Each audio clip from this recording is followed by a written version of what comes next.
This podcast discusses a range of topics and is intended for mature audiences. Adult language may be heard throughout the episode. This podcast is for private, non-commercial use. The views and opinions of the cast, the guests, do not necessarily reflect any agency, organization, or company that they work for. Welcome to the Link Up Podcast, episode 114, 114. To my left, to my right. Wow. It's a full house today. Give me a look behind the scenes. What's that look for? We good? All right, because I got to make sure the DVD. He'll let you off the camera. Warehouse is on YouTube now, so we got to make sure we on point. To my left, to my right, the usual suspects. I play host. Call me what you like. I am him. Christopher. What's up, Chris? Gary. No flannel pants today. No flannel pants today, man. I was trying to. I was trying to reflect the times, which is like a little bit dark and moody. Okay, all right, Batman. I thought he had a new name. Yo, stop. So we might need a 2 or 3 episodes before we can call him. Okay. Yeah. Should we call him on it now or not? I mean, nobody not gonna know. What you would call We it? know. What, so you we know about it now? Let me chill. All right. Welcome to the podcast, Chris. Good to see you. It's good to be back. Good to be Another back. one. Another one. All right, Khaled. Feels like we were just here yesterday. We kind of were. Yeah, literally. Also to my left, I have the lovely Keisha. You in a blazer today, Keisha? That's right. You got court still? No. You were pulling them in for child support, though. Maintenance, yeah. No. You On look a little- Wednesdays, we wear pink. And so this is my other mood to it. Breast cancer awareness month soon reaching, not true? That too? It's October now. Yeah. So See how much- NFL things come out now. See how much you know. Well, I only noticed it with NFL players wearing pink. Yeah. Shake my I'll be like, head. oh. That's another My bad. that's another conversation. We're gonna save that. To my left, I got Rashad over here. I see you in the Jordans. Okay.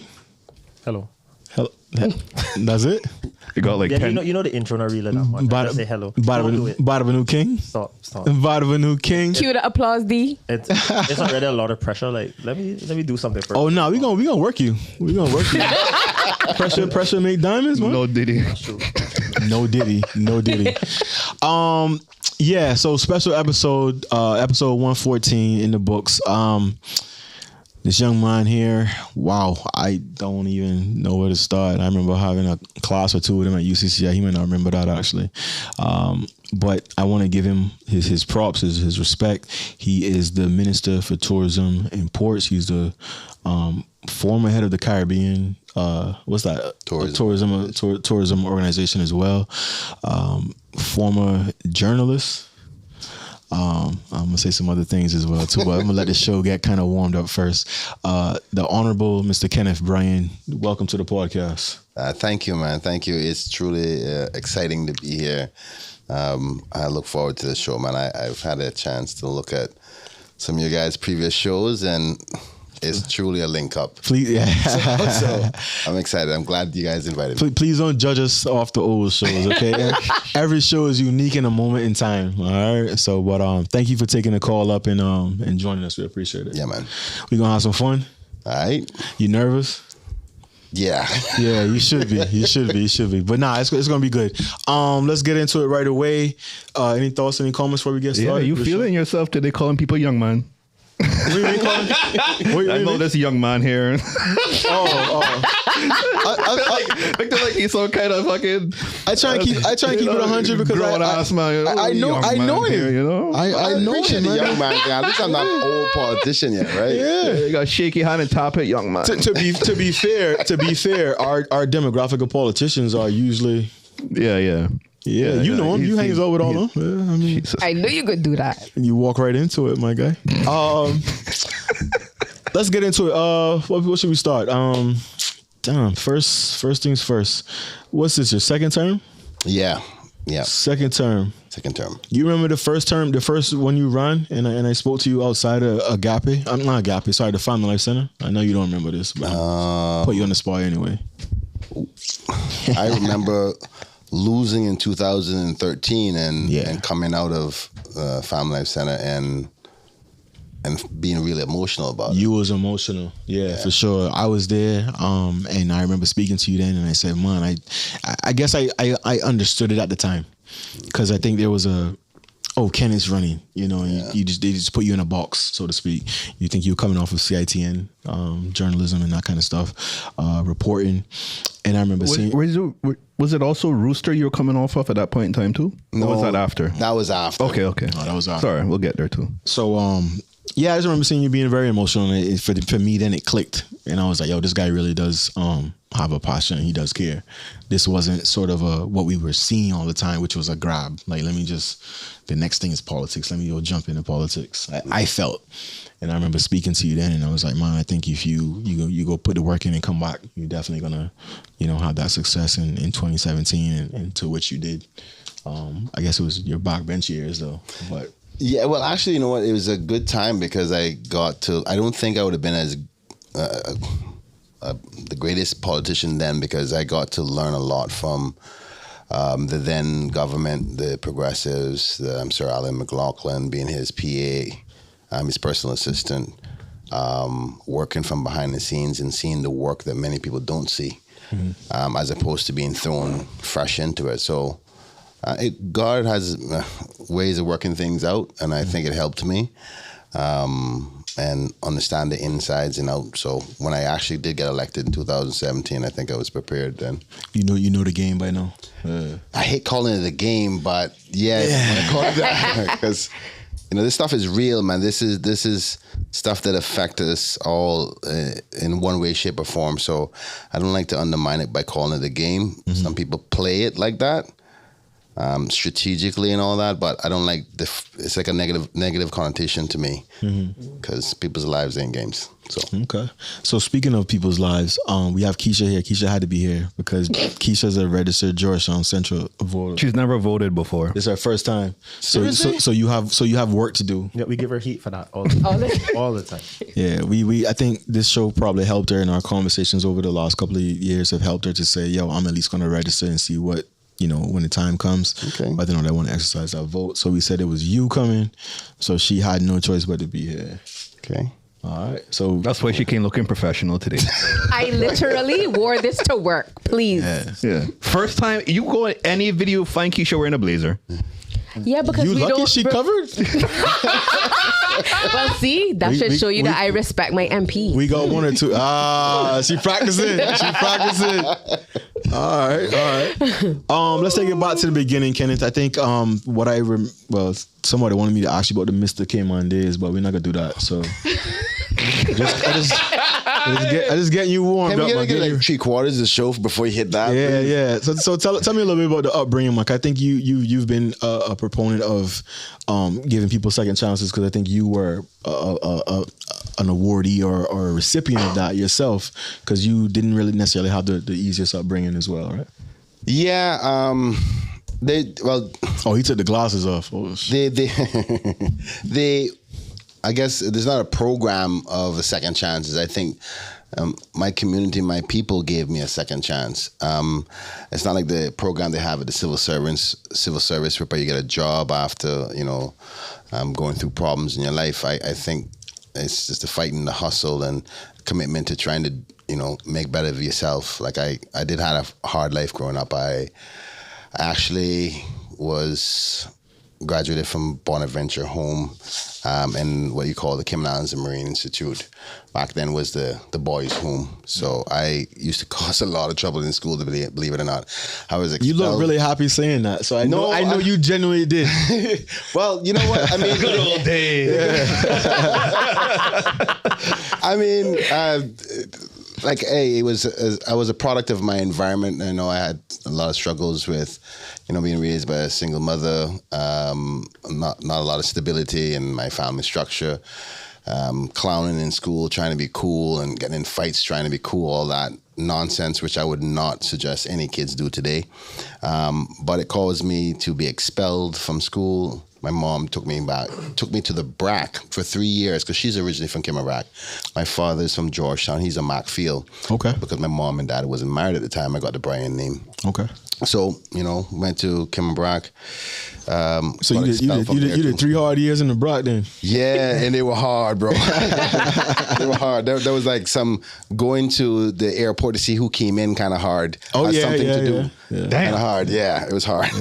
But, learn to appreciate where I came from more, because it really takes you back into what Cayman is all about. So came back, obviously the Grand Cayman eventually. Went to the Bonaventure home, as they call it. It's called the Cayman Islands Marine Institute. I didn't graduate formally from high school, but I got my diploma. Dabbled in that thing that you want to talk about for a couple of years. It went off. Luckily, I got the opportunity in the profession I was in to travel a little bit, which gave me some exposure. And I think that changed a lot of my life, just seeing that Cayman wasn't the only thing. It kind of the same feeling you get when you go off to university. You get that exposure and, realize the world is a lot bigger than Cayman. Came back home, got myself caught up in some unfortunate stupidness. Yeah. Paid the price for it. Had a criminal record for a while. Thank God the system gives you a second chance, and I have a clean record now. And the thing I got myself caught up in wasn't too severe that it didn't bar me from running. I then said, I need to make something of myself.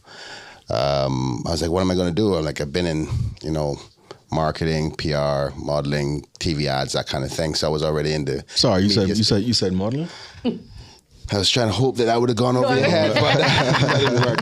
Yeah, so I did a little bit of modeling when I was younger. Hey, Kenneth, we know. That, when I was really young, right? There's some archives out there, man. Yeah, man. We might use it for the episode cover. Oh boy, I'm just But yeah, so I came back home and just said I want something better for myself. I didn't want what I was exposed to. I want to have kids and get married like everybody else. And did you sorry to cut you off? Yeah. Did you after the trouble you got in and being arrested and having a record and stuff, did you have anybody sit you down and be like, look, you want to, you can make a choice here? Was that with you and yourself? I would say with me and myself. Yeah. Obviously there was a lot of positive people around me still, but the conscious decision, there wasn't this breaking moment where I go, okay, you need to stop. It's kind of like you knew. My mom, as difficult as things were when I was growing up, my mom was a good person. It's just that she had struggles in her life too, So she always taught me, trust in God, be a good person. I think most of my troubles is because I was looking for attention. My father wasn't around, right? So I think at core I was a good person, but I was just one of those people who like to fight. So that caused me a bit of issue. And so when the trouble happened, I realized that I come from a neighborhood where I've seen people make mistakes and things went a totally different path. Some of my friends were murdered. Some of them serving life in prison right now still.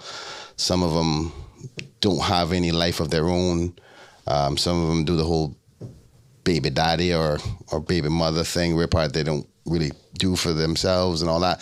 I didn't want that, right? I wanted, because I aspired so much to have a better life growing up. I know it was difficult for me not having my dad around or my mom having other difficulties too. So why I think it was easy for me to transition into doing the right thing was because I just didn't want it for my kids, and I eventually wanted kids. I love children, right? So you have 2 girls, right? 2 girls, right. 2 amazing girls. I'm such a proud How old father. are they now? 15 and 13. Oh, dang. Yeah. Okay. Yeah. So I have applied for the gun license, so just in case anybody wanted to know that. Let them know. So what they say about guys that get girls, right? What do they That's say? how God gets you back. Yeah, that's the prophecy coming back, right? You a bad boy back in the day, one. Yeah. But you were saying that you realized at the time you just wanted to do better, do different, and you had been in modeling, marketing, all these other things. Yeah. So that didn't lead you to what then? What years are we looking at here? We're talking 2000 from when I started it. Well, this transition. This transition. Okay, so the transition happened around 2007. And this is when you got into the CITN era. Yeah. Okay. Right after my troubles, I remember going, okay, pull your pants up, go out and find a good job, and no matter what it is, just work and focus. I ended up doing some bartending for a while. Actually, funny enough, you guys remember Vibe FM? Of course. I was working as a host. My DJ name was 4040. Okay. So I was there. Big up Kenny. Yeah, but yeah. We always had that inside joke because he's Kenny. People call me Kenny too. So I was working as a DJ, and then Miss Cummings, April Cummings, she was the director of K-Man 27 at the time. So April gave you your shot. April gave me my shot, man. Okay. April gave me my shot. She had just come back from home, and she wanted to Caymanize the K-Man 27 station. So there wasn't a lot of Caymanians who were younger who was in the media space. And Donna Bush told her about me. You know, I traveled and went away. I did some acting and some commercials and some modeling. She's like, you know, you can groom this young man. And I remember the day I was on the radio, and even had my braids back then too. Donna was like, April wants to talk to you. I was like, okay, cool, no problem. And then like 2 days later, I went over to K-Man 27, and hair puffed out like this, right? Because I was still feeling myself in my hair back and then in my braids. And she had an interview, she talked, and she said, what you want to do? Of course, every person wants to be on TV, that wants to be famous, right? So I was thinking, I'm going to be in the news and all that. And she's like, one of the first things is like, I like you, but you got to get rid of the hair. You're going straight to the barber. Yeah, I was like, man, that was hard. But Take this $15 to go to the barber. 15. Actually, back then, probably 8. Yeah, back then. That was the good old days, man. Back then, You was running like a 5 for $5, like a $5 cut back then. I had a 2 for 20 one time with Fathers and Sons on Tuesdays. Okay. Tuesdays was a you got slow a day. barbershop? Back in the day. On Walker's Road, across from healthcare pharmacy. On Tuesdays, it was a slow day, and they say you bring in your son, Father and Son, 2 for 20. Okay. Yeah. Wicked. That's like 2 for 22. Sorry. Okay. Yeah, I'm born on the 22nd, so I had to think with numbers. Yeah. Yeah. Sorry, random. That's how we do here on the show. So she told you cut your hair. Yeah, so she told me to cut my hair, and you know, I did well, and that she would consider me for the job if I took it serious. And I don't know if any of you guys, particularly the guys, have ever grown your hair out long. You know how that attached we dedication, get to our hair, right? Yeah. And I remember that's probably the turning point. But I was like, listen, if you're gonna do this, you're gonna take this serious. Your hair can't be a priority. Went to the barber next day. Boom. Had that kind of funny cut look where probably you just cut your hair after long hair. Yeah. And gave me a chance. She trained me in-house on how to do it. I remember I was looking at some of the old reports where I first started. But I'm an outgoing person. I'll attack anything. And I remember one of my first stories, believe it or not, was this sad, unfortunate passing of Stella Scott Roberts. Oh, that was tough. Damn. Yeah. So that was, it gave me purpose, because it's like, now you're talking about some serious stuff. This ain't no joke no more. This is an icon in the community who was so brutally, you know, her life was taken away. For any young listeners that may not know, Stella Scott Roberts was a young lady who had been kidnapped and I don't know if I can say this on, but we can edit it, but raped and murdered years back, and eventually two of the... And they set the car on fire. And set the car on fire. It was just heinous. Yeah, it was terrible. It brought the country to a standstill. It was nothing like the time, you know, especially K-Man had never seen anything like that before. Yeah. And I remember when the two assailants got arrested and they were going to court, they had snipers on the roofs. Police everywhere, because the community was so angry at the time. So angry. I'll never forget going outside work and watching that proceeding happen. Was that They had helicopter. Wait, Yes. what? Yeah. Yeah, that's when he found the car. Okay. Yeah. Man, that was a tragic time. Sorry. She was an advocate for women's rights and stuff, in the what's the home call over there? Silent Witness March? Silent Witness March as well, but also to the domestic violence home for women as well. Crisis Center. Crisis The Center. Crisis Center. Yeah. So just a rest in peace to Stella Scott. So yeah, you were thrown into the mix then in real time. Yeah. Yeah, deep into it, and obviously, you know, that really showed me that, you know, particularly being in the limelight of it and so many people talking to me about it and all that, showed that, you know, I can have value in my community, right? And with my exposure, going overseas, I was able to, you know, make sure I speak properly because of the whole acting thing, and I put on the proper, appropriate speaking points and all that. And then if I want to, when I go back down the hood, when there's, shooting or whatever, I can be a real hood like how I have to be. So the ability to move. Come on. Yeah. I know. Yo, come give me this interview now, lads. Yeah, I was able to get information about what was going on in the community from so many different angles and present myself on so many different platforms, which made me an attractive reporter. For sure. Right? Yeah. And I got myself exposed to things that mattered, and it made me feel like, I have a purpose now. And that's when the politics started to kick in to say, wow, I actually want to change stuff.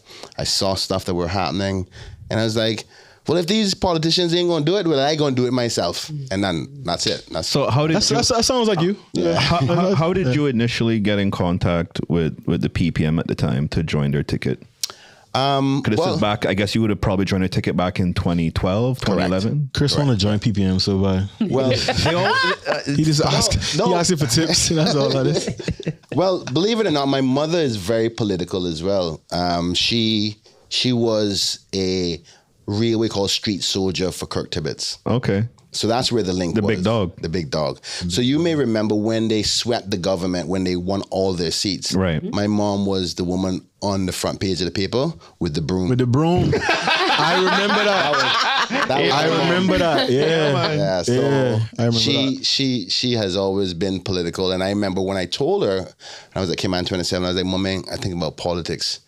And she's like, well, if you want to talk about politics, you need to go sit down with Kurt.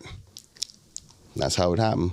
So you hit him up. I hit him up. Katie said, well, you need to talk to Alden because Alden was in his Jesus voice. Yeah.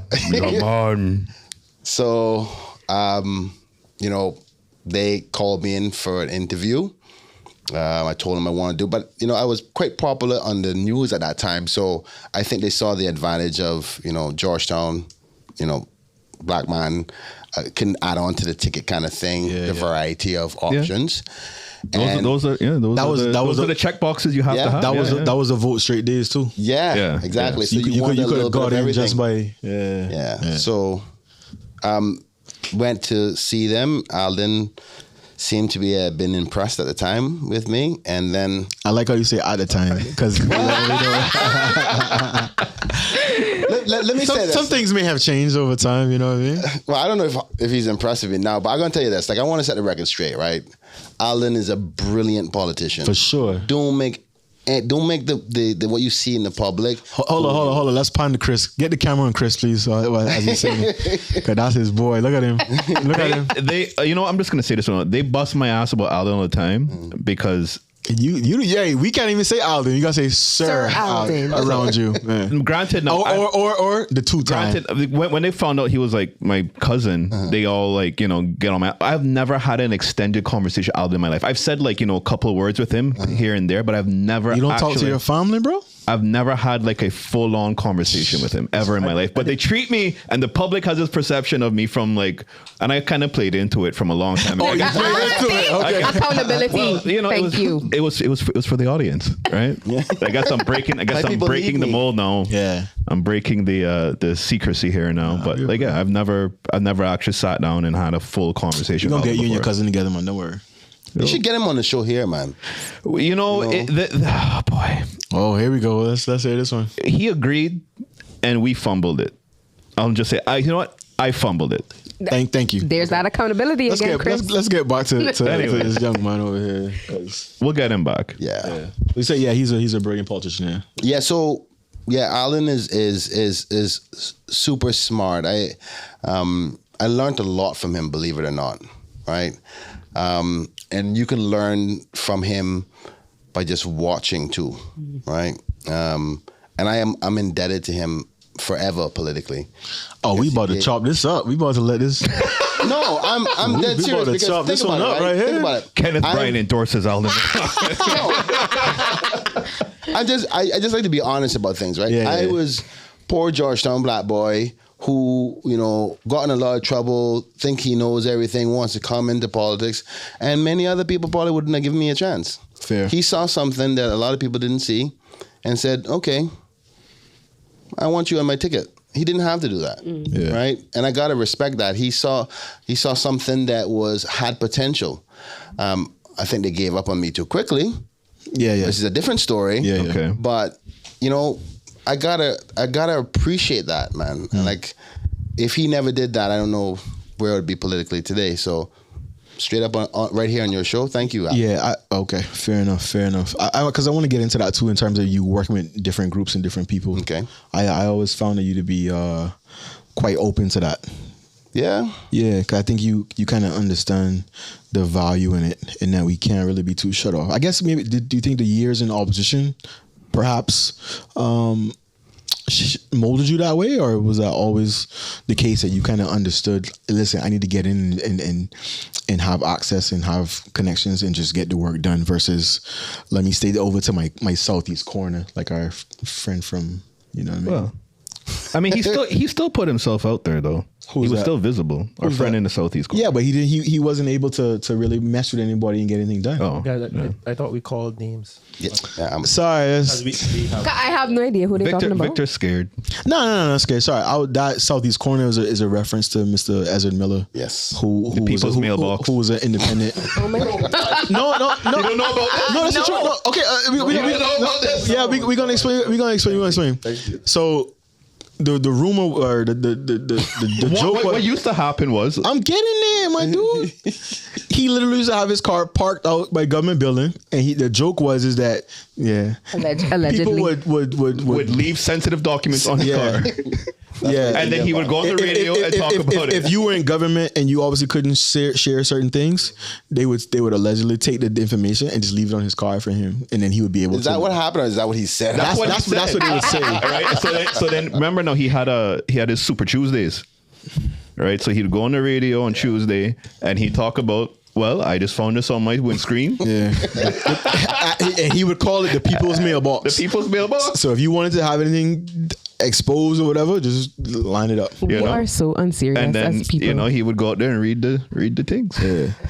Sorry, but yeah. So I mean, was a good time. I felt like you probably understood the importance of let me link up with somebody, no pun, and just get the job done versus being staunch in my beliefs or this is how I see things and let me just write out my 4 years. Actually, I think I was always willing to work with other people. I think sometimes people find that they may want people who they can just sit there and say, yes, I'm not that person, right? You got to convince me either by facts or persuasion and information and how it's going to benefit my people. So I'm willing to work with anybody. Like my job on behalf of my people have nothing to do with my personal feelings about you. Like you could do something really terrible to me today. If me and you got to sit down and have a conversation about my people's lives, whatever that is, I don't even see you anymore because I see you as the representative of a group of people. So, for example, let me pick on a friend, Jay. If Jay and I fell out, I wouldn't, and me and him had to talk about the people of the Cayman Islands, I wouldn't see Jay. I see the voice of the Northsiders. So I compartmentalize my duties. So I don't make disputes. I'm willing to work with anybody as long as for the benefit of my people. I ain't got time to cut up with that. I take my job seriously. Like this is no joke. People bellies are empty or full depending on how you make decisions. And that's a serious thing. That's the reason why they have a house or don't have a house, got a job or don't have a job. Yeah. This ain't no joke. I want to be able to sleep at night. That's all I know. I'm from the hood. I got to go back there. You know what I'm saying? That's real talk. Let's cut to Keisha real quick. Yeah. What did I do? Nah, cause he was his speech for you right there as a voter. I'm listening. Okay. All right. We're gonna talk after that. So 2013 happened. You joined the ticket. Election happened. That was the same time that they had the referendum, right? Yeah. For the 1 month. No. Or was it 2009? No, I'm getting mixed up. Yeah, you're talking about Constitution. So 2013 was 1 month because it came in effect 2017. 1 month was separate. 1 month was standalone.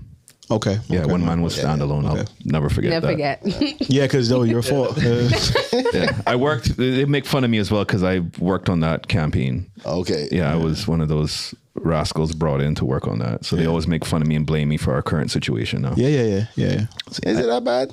I don't. I mean, like, yes. We're gonna. Yes. No. We need to update. So, and what's the update? We need to work on it. You can't have someone. You can't have someone get elected on 30% of the vote, because that means 60-something% voted against that person.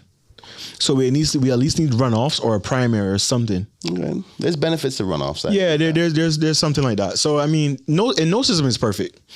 No system is perfect, so I'm not even trying to shoot the idea that's what I'm thinking.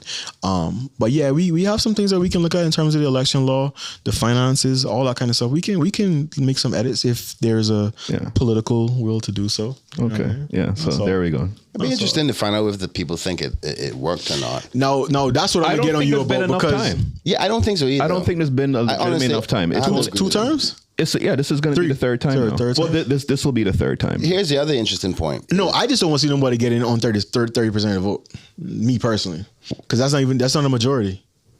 True. Yeah. Well, I mean, maybe a runoff might be needed, depending. Yeah. Sorry. No, I was going to say if somebody get like 35, somebody else get 25, 10. That is Nah. I still seeing sorry, but you were saying it hasn't been enough time. You said.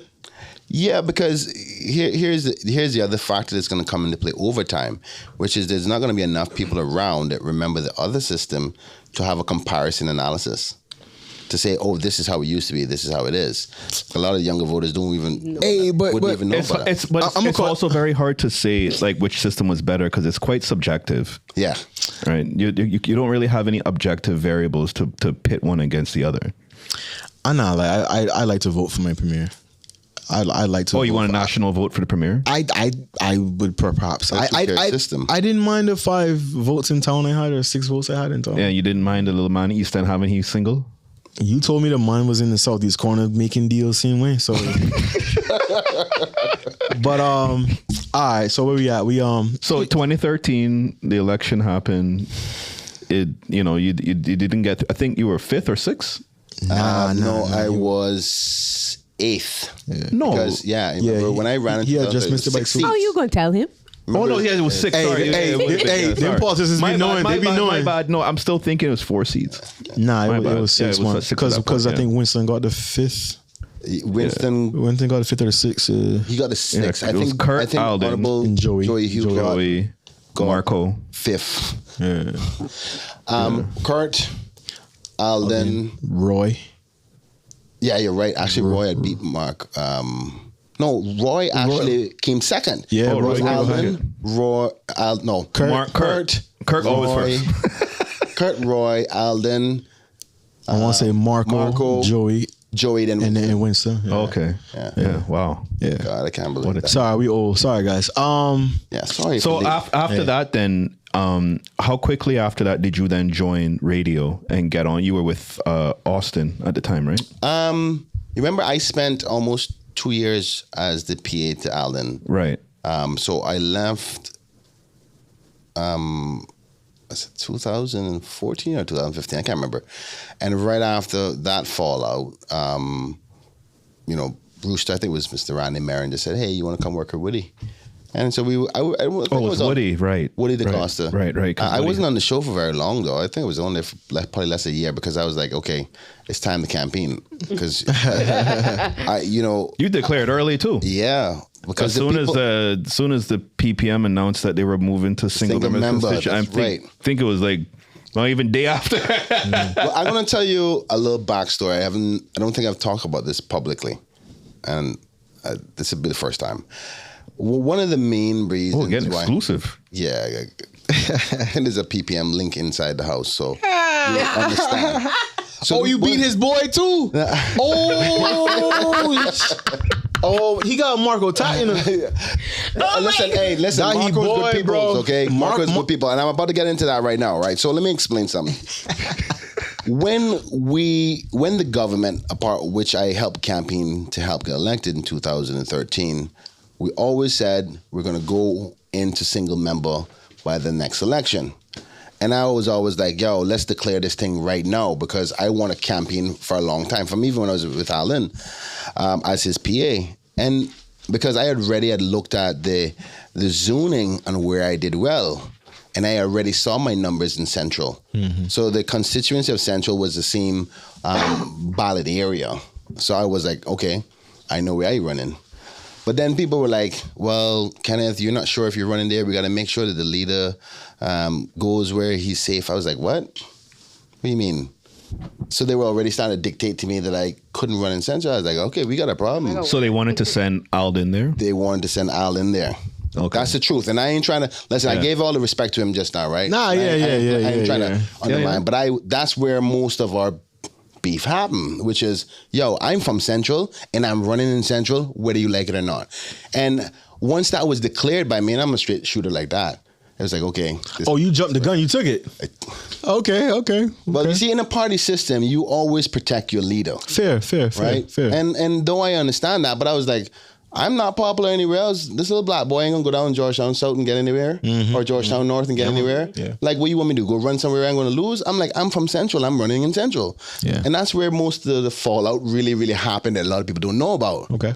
So as soon as they announced it, I was like, I'm running here, right? And to be honest with you, and Marco will tell you this, I love Marco. And Marco was never supposed to be the person I ran against. So I was going to ask, right? Because a lot of people, say this, and I think, I'll make Marco speak for himself, but a lot of people say that Marco should have ran either in Red Bay or Prospect. Mm-hmm. And they kind of, the rumors were that Marco probably was extremely popular and probably could have been leader of the government if he was elected, or probably deputy premier at least. Mm-hmm. And they probably put him there to execute, essentially. Well, I gotta be honest with you. That's what a lot of people say. I necessarily may not agree, but I understand why that may be the rumor. I guess I'm gonna kind of take a step back here, because that's the past, right? And it's not going to help the people of Cayman today in respect to what's beneficial for their lives. Ultimately, it's sad because I really wanted Marco to stay in politics, but I had to defend my turf, and I wanted to win too, right? So the campaign happened. I did it as respectful as I could. I won. I always respect him even after I lost. I respect him today. Matter of fact, he's on one of my boards. I got a lot of respect for Marco, right? Yeah, and sure. I'll call him right now and be like, yo, Mark, you got any advice in this situation? And he's always cool. He's a Christian, you know what I mean? So I respect him a lot. Very principled man. Very principled person. Yeah. So, but 2013 came. I won. I was in opposition. 17, yeah, sorry. 2017, one was in opposition. And believe it or not, for anybody who ever wants to run for politics, doing a term in opposition first, it'll set you for life. Rashad, you hearing this? Yeah. I listening. BT West over here. Yeah. Because you learn how to handle Parliament. Running the civil service as a minister is different than Parliament. Like, I'm still getting my understandings fully with being a minister and running the administrative role with the civil service and all that. But you come to Parliament, we're going to powwow, because I know that's my space. You know what I'm saying? Yeah. And that's where the laws are made. So you don't have to be a cabinet minister to have an effect on situations. Government can come inside and be like, oh, we're going to pass this. By the time I finish in my debate and the people listening, and people change their mind on the floor of the House. So that's where I feel the people's power. It's like an energy. It's like, yo, my people sent me here to do a job, and I'm ready. So let me ask that then, in terms of your first time now being a minister, have you found that that's hurt you with the people? Because that's one of the things that I've probably heard as a criticism. Oh, that you have to spend more time in office? That he's now a minister, he's probably more busy, he's traveling, he's not really being seen face to face. Because that is the small, one of the beautiful things about being a small community in Cayman is that you can see a minister, your politician, in the supermarket, or you can have that access to call them. Or at Mango Tree. Right? Or McDonald's. Yeah. Country Western. Yeah. Country Western. That's not a big one. Let's just name them all. Yeah, man. Yeah. But Solly Luna. Shout out to DJ Arnold, that's my boy. But yeah, you have you found that, I guess, just during this term of your first time as minister? honestly, it's my biggest struggle in my whole political career, because here's where my mind is at, right? I'm an underdog. I always have been. I still think I am today. There's still people who think that I shouldn't be here, and I know that. And I remember people saying, "Oh, he got lucky. He beat Marco. He'll never be anything other than opposition over there beating up P. Mountain. He can never be a minister, or he don't know nothing about running the government." And that bothered me. That has been in the back of my mind for a long time. So when I actually became minister, it was like, these people are out there who are looking to see me fail. And I was like, I got to do well. I got to do well. If I don't do well, I'm going to fall for the trap of what all these people have been saying, right? So I was like, I was putting my head down. I fought really hard. I became the Caribbean Tourism Minister of the Year. I became the chairman of the Caribbean organization. Our numbers are good. Our revenues are good. So I was like, I don't want to be that Georgetowner who failed, the little Georgetowner who everybody said, "Oh, I told you so." I didn't want to be that. And so I dove straight into the ministerial stuff, understanding what I had to do from, being in cabinet, the running of administration, and all that. And I must say, compared to what I used to be like in opposition and had all the free time on the road, it dropped like by 75%. And I remember talking to some of my constituents going, I don't know what to do, because not that I not want to be around you, but you sent me to do a job, right? You wanted, like some of them said, Kenneth, I want you to be premier one day. I was like, that comes with some sacrifices. I mean, I can't see you every day, right? And I want to see you every day, but I can't, there's only one of me, right? And I worry, because I'm going to share this one thing with you. And if you guys can ever find the archives of it, look it up. Roy, what's his name again? Roy Bodden said in the live broadcast of election recently, said, I'm really looking forward to seeing how these young ministers, particularly those ones who were in opposition, handle themselves. Because the one thing for Roy was exactly that. He was in opposition for, I think, 3 or 4 terms, and won his seat back to back. Yeah. As soon as he became minister, Yep. he lost his seat. Yeah, I remember that. And because it haunts me, but I'm stuck between a rock and a hard place where I go, do I just be this old average the minister that nobody goes, oh, he don't do nothing. He did the civil servants do everything. I'm passionate about what I do. I want to be good. Like I had a press conference today. I was pleased. I was honored to do that. I want to show them that I can do it. Mm-hmm. But that came with sacrifices. And my challenge is that I have to be able to communicate with my constituents and say, listen, I ain't gone nowhere. And the fighter is still here, and I'm still fighting for you. I just can't see you every day. And that's why I use technology to my advantage, where social media, WhatsApp, blast, and all that. Because billboards. To keep in communication, right? Because I can't do it in person like how I used to. But let's talk about you can plug your show as well if you want. We're not adverse to it. Okay. No, you can't plug your show. No, it's our show. No. Tell us about your show. Well, interestingly enough, recognizing that problem, I said, guys, I just don't have the time to get around to everybody in person.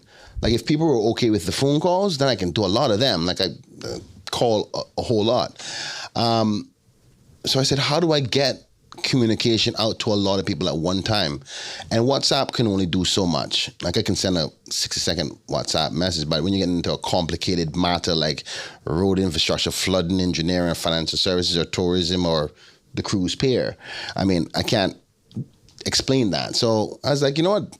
What's stopping me from doing a show that I used to do? I know politician has done it, but I was like, I'm the type of person who do things that nobody else does. Yeah. And people expect that and be like, okay, that's how he does it, right? Yeah. So I decided to do the show. I do it once every Thursday at 6:30 to 7:30 on Bobo 89.1 FM. And basically, I sent out a WhatsApp broadcast on my phone. I got over 800 of my constituents on my phone. And you got Keisha number. Yeah, I got Keisha number real quick. Are you trying to put her? Like, I'm working. I'm almost there. She said she wanted a dryer or something. She said. So I send out a message every week and just say, what do you want me to talk about? And people give me back thoughts, and then I just me and my team sit down and write about what are the thought processes I have, and then we're done 2 shows so far, and tomorrow is the 3rd show, and I think a lot of people are just listening. Like the viewers on the last one was like 5,000, I think, which was pretty good on Facebook. I can't tell who's listening because we don't have the radio mechanisms on radio, but I hope it's working.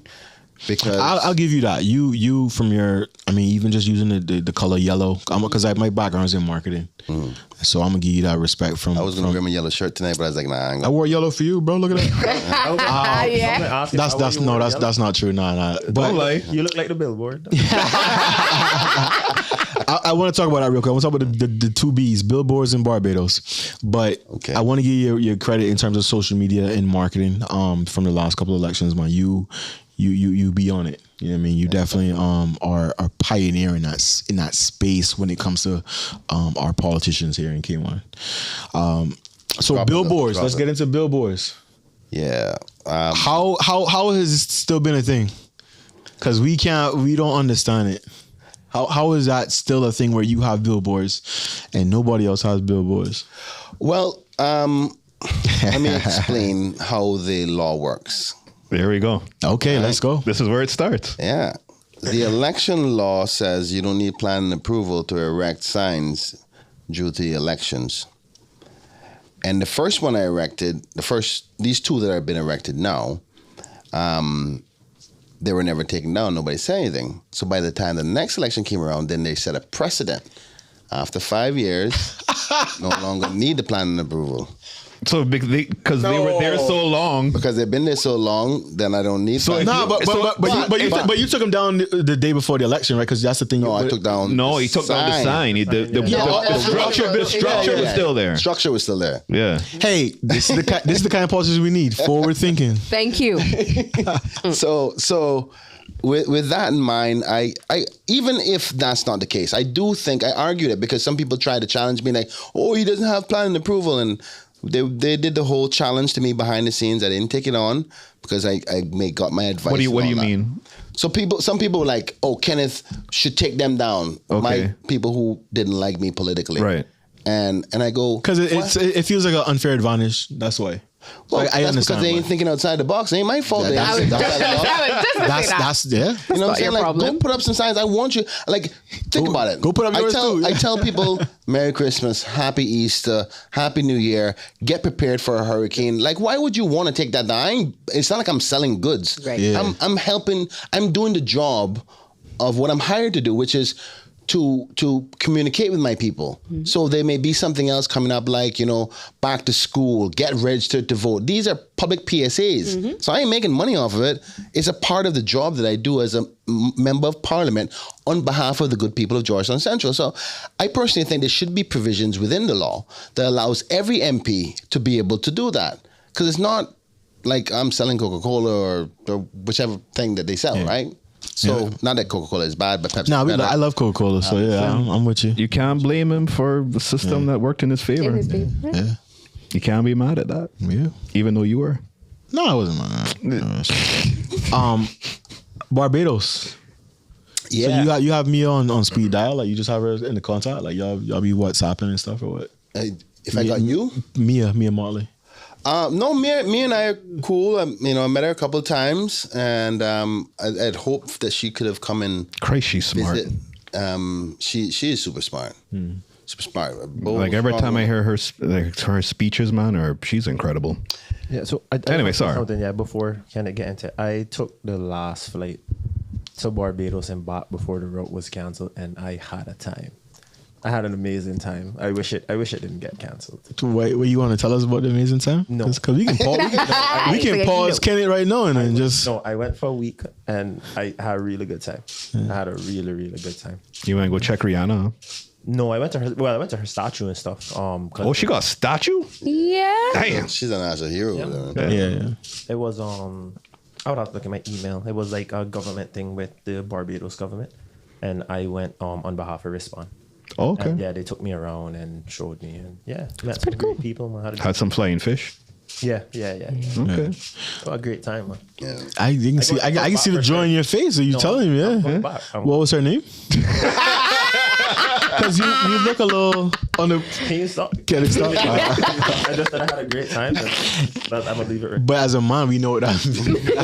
That looks like love. Sorry. Yeah. Barbados. Tell us about that. What was the thought process behind that flight? Because that was a big contentious. It's controversial. Yeah. What was the real thought process behind it? And then obviously, I guess it didn't last the entire time. So I guess your thoughts on that. What was? Well, first off, I think we could take a step back on one little thing to say that as the Minister for Tourism, my job was to expand and diversify our offerings. I was the first minister to allow flights to go north, east, west, and south. Right? Like I came in, like I said, I was drived. I was like, listen, I want to be the best tourism minister ever. And obviously through the opportunity to be the Minister for the Caribbean Tourism Organization chairman, I met the Barbados peeps and the Barbados minister, and then met Mia, and I had launched the LAX flight first because our data showed us that we needed to get some more numbers from the West Coast, and there was opportunity there. So we launched the LAX flight first. Remember, that was controversial, but when it started, But it's successful now. But it's successful now. So the idea came on when I went to a conference over there, and Mia came up to me and said, Minister, yo, when you gonna hook us up with that LAX launch? Okay. I was like, what do you mean? It's like, we want to connect via Cayman from LA. So they were trying to get some customers from LA as well, from the West Coast of America, because they're so far east. A lot of their base customers are from Europe. So they wanted a flight that connected on Cayman Airways and then jumped onto another Cayman Airways flight to Barbados. So that was the thinking.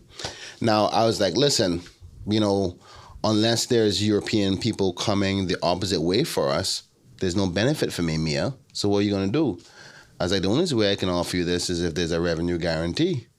And they're like, all right, we'll do it. I was like, okay, revenue guarantee. Because in my mind, while they're out there spending millions of dollars marketing the Cayman Airways flight to come to the Cayman Islands, you can't advertise Cayman Airways without saying Cayman Islands in it. Right. Mm-hmm. So I'm getting double marketing, right? Plus, even if the flight has nobody on it, you still got to pay guaranteed, for it. yeah. So I couldn't say that publicly because it was protected in the agreement. And then everybody started making hoopla about it, particularly those in opposition. I ain't gonna call no names. But what ended up happening is the politicians over there started to get pressure because people found out they were subsidizing. Our flight. I read that. I went onto Aviation Twitter and I saw some articles. I saw the comments that were being made that the money was going into this, and the flight numbers weren't exactly the best. And there was a segment of people over there that were, I guess, upset, probably riled up by the government. I guess the opposition or whatever it would be over there. But also too, because Barbados was having some money troubles as well, so Yeah. it's quite tough for people over there. So if you feel as if we're spending money frivolously on some Cayman Airways promotion, I can see them hating. I found it. It was a strategy. Listen, of getting a journey that my Caymanian people can use. We're getting extra marketing of it. It was promoting. It was also supporting our second route, because remember when we had already launched the first LAX flight, and we saw our data said that we need at least 2 flights to LA per week in order for that market to be fluid, because the average stay time for people is 6-point-something days. Either 5.8 or 6.2 days, and the flight wasn't doing so well, or not as well as it could be if we had 2 flights a week. But the loads that we had couldn't make it profitable for 2 flights. So in my mind, get this revenue guarantee from them. They're promoting it. The people that they're coming will fill the gap of the area I needed to make the profit for the route. For the LAX part, while they're covering the Barbados flight with no risk at all. So it was a sweet setup. And I said, it's only for 1 year. And by the time that year is over and they realize what's going on, the other LAX second route will have already been established and can make its own money. Fair enough. And that's exactly what ended up happening. Fair enough. So you have two. There's constantly now still two Yes. bookings a week for LA. Yeah, I think every Thursday and Saturday. Yes. And I want to say real quick too, I think the general public most of the time will think that these decisions are being made in silos, or that a minister came in and said, yo, I want us to go to LA. DOT, Ministry of Tourism, Cayman Airways. we got some people, Cayman Airways, we got some people who are behind the scenes working and crunching numbers. Yeah. DOT, I'm not trying to toot their horn. I'm not vested in it, but they do work. Yeah. And they have research, they have the models, they're looking and seeing what's profitable, was the best. So I think we need as a general public to have some sort of discernment to trust these professionals that are the paid statisticians and market research people, because they're not just coming up with these ideas willy-nilly. Like this is So oh sorry, what? no. I was going to continue on the aviation thing. Go ahead, sir. Allen. So since we're talking about aviation, travel to here, the airport expansion that is desperately needed. Yeah, I think we're on the right path. Obviously, we did an airport redevelopment national plan, which has to be done every couple of years just to make sure it's updated. We've done that in this term. The part of that plan that we are decided to move forward with within the financial model after increasing a few fees at the airport, we prioritized the general aviation and the runway extension. And the thinking behind that is that a lot of our market, 80% of our market comes from the United States. And you see the troubles we were having with British Airways the other day. We are limited to how many people we can get from Europe because we only have British Airways coming in. Right. If we extend the runway, then we can get Virgin and a lot of other airlines in. They can fly directly here, and it opens up the market a lot more. How does the negotiations go with the airlines to say that, look, we are looking to expand?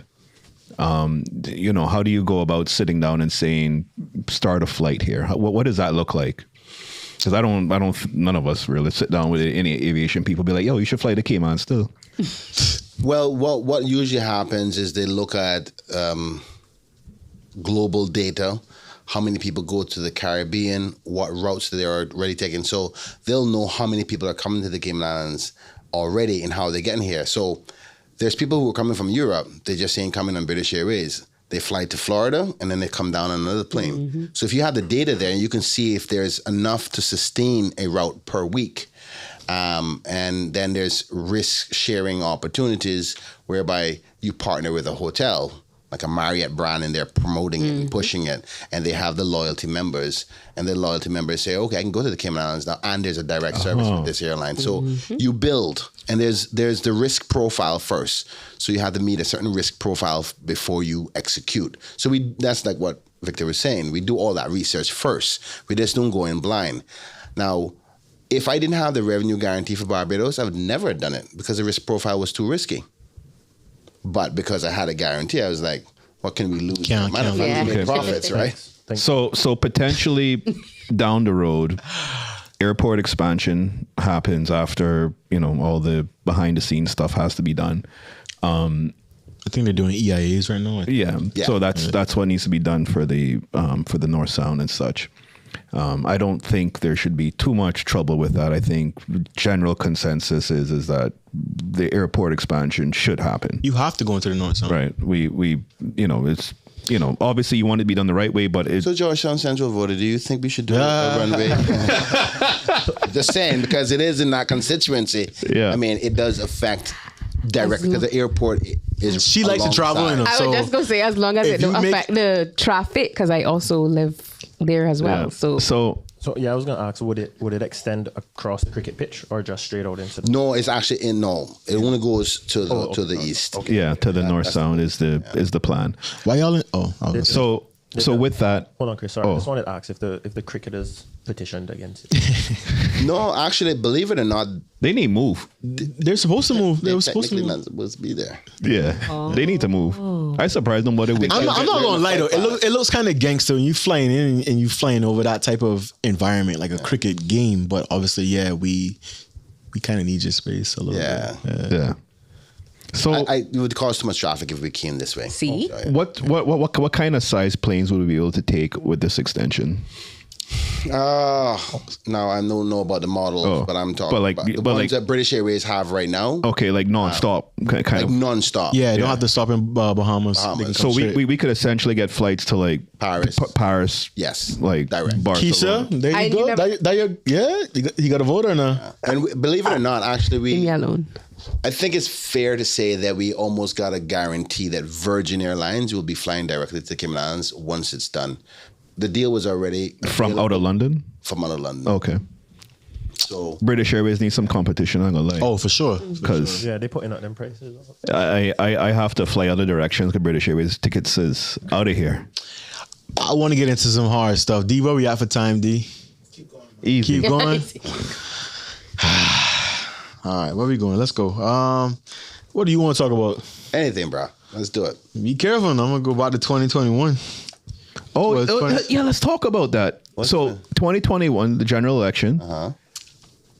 How close was it that your government, well, the previous government, didn't get formed? Oof. All right, so Because I remember all the horse trading that was going down. I mean, I remember Mall Road. People I remember pictures. Cherian. I remember. Hold on, I remember all of it. Was that the time when somebody made a meme where it said daytime? Yep. And you Yep. on one side and by the night. You was, no, that was the previous one. That was 17, I think. Yeah, with Graham. Yeah, I remember Well, that. it's With the- interesting. You got to go back to 17. But they had it to understand. 2021 too, though. Don't get it twisted. Yeah. They were at Sabrina in them house and all that. Yeah. Yeah, so Sorry. I'm going to try my best not to Yeah, don't get in trouble. We don't want to get in trouble. Yeah, politics, But right? just- But I can give you a synopsis from my perspective that how close it was. So going back to 2017, we also had the government then too. And we wouldn't agree on some simple principles. Because remember, it took us about a week before we formed the government in 2017 as well. Were these principles who was going to get what ministry, who was going to be premier, who was going to be deputy? Those are very important things to argue about, though. Yeah. Well, at that time, I was just happy to be elected, so I wasn't arguing for anything. I was like, I just want to be in the government side, right? So I was a young pup. Can we just get in? Yeah, like our Mr. McLean, Mr. Miller. They were out for blood because it's on their third or fourth term with nothing, so they wasn't leaving the table. Yeah. But then again, that desire left them with nothing. Is it true that Mr. Miller wanted premiership? Yes. Okay. I don't know. I was just making sure. Yo, Chris be knowing. Chris be knowing. Chris talking like he knows a lot. He's like, I don't know. Yeah, well, I mean, Hey, but that's on you. Whatever you want to do. whoever wants to become a leader and don't think they can be a premier one day. No, I mean, Ezard was in the twilight of his career. Like he was getting older. Obviously, he had served many terms and, felt that, he was in a position to serve the country well in that capacity. I mean, I'm not saying that he shouldn't have wanted to do it. I'm just asking the question. Yeah. No. You see, that's one of the feelings I think in Cayman now. I really don't care who the leader is. Because if you're working together, and how the cabinet approaches is that even though you're the premier, you're still only one of 8 votes in cabinet. So if you want to be premier, go ahead, man. I really could care less. Because I think, not that I don't care, but I think that we should all have the same objective, right? It doesn't matter. The premier is just the headpiece, the person who voices all of our collective viewpoints. So if you want to do it, fine, go ahead. I'm cool.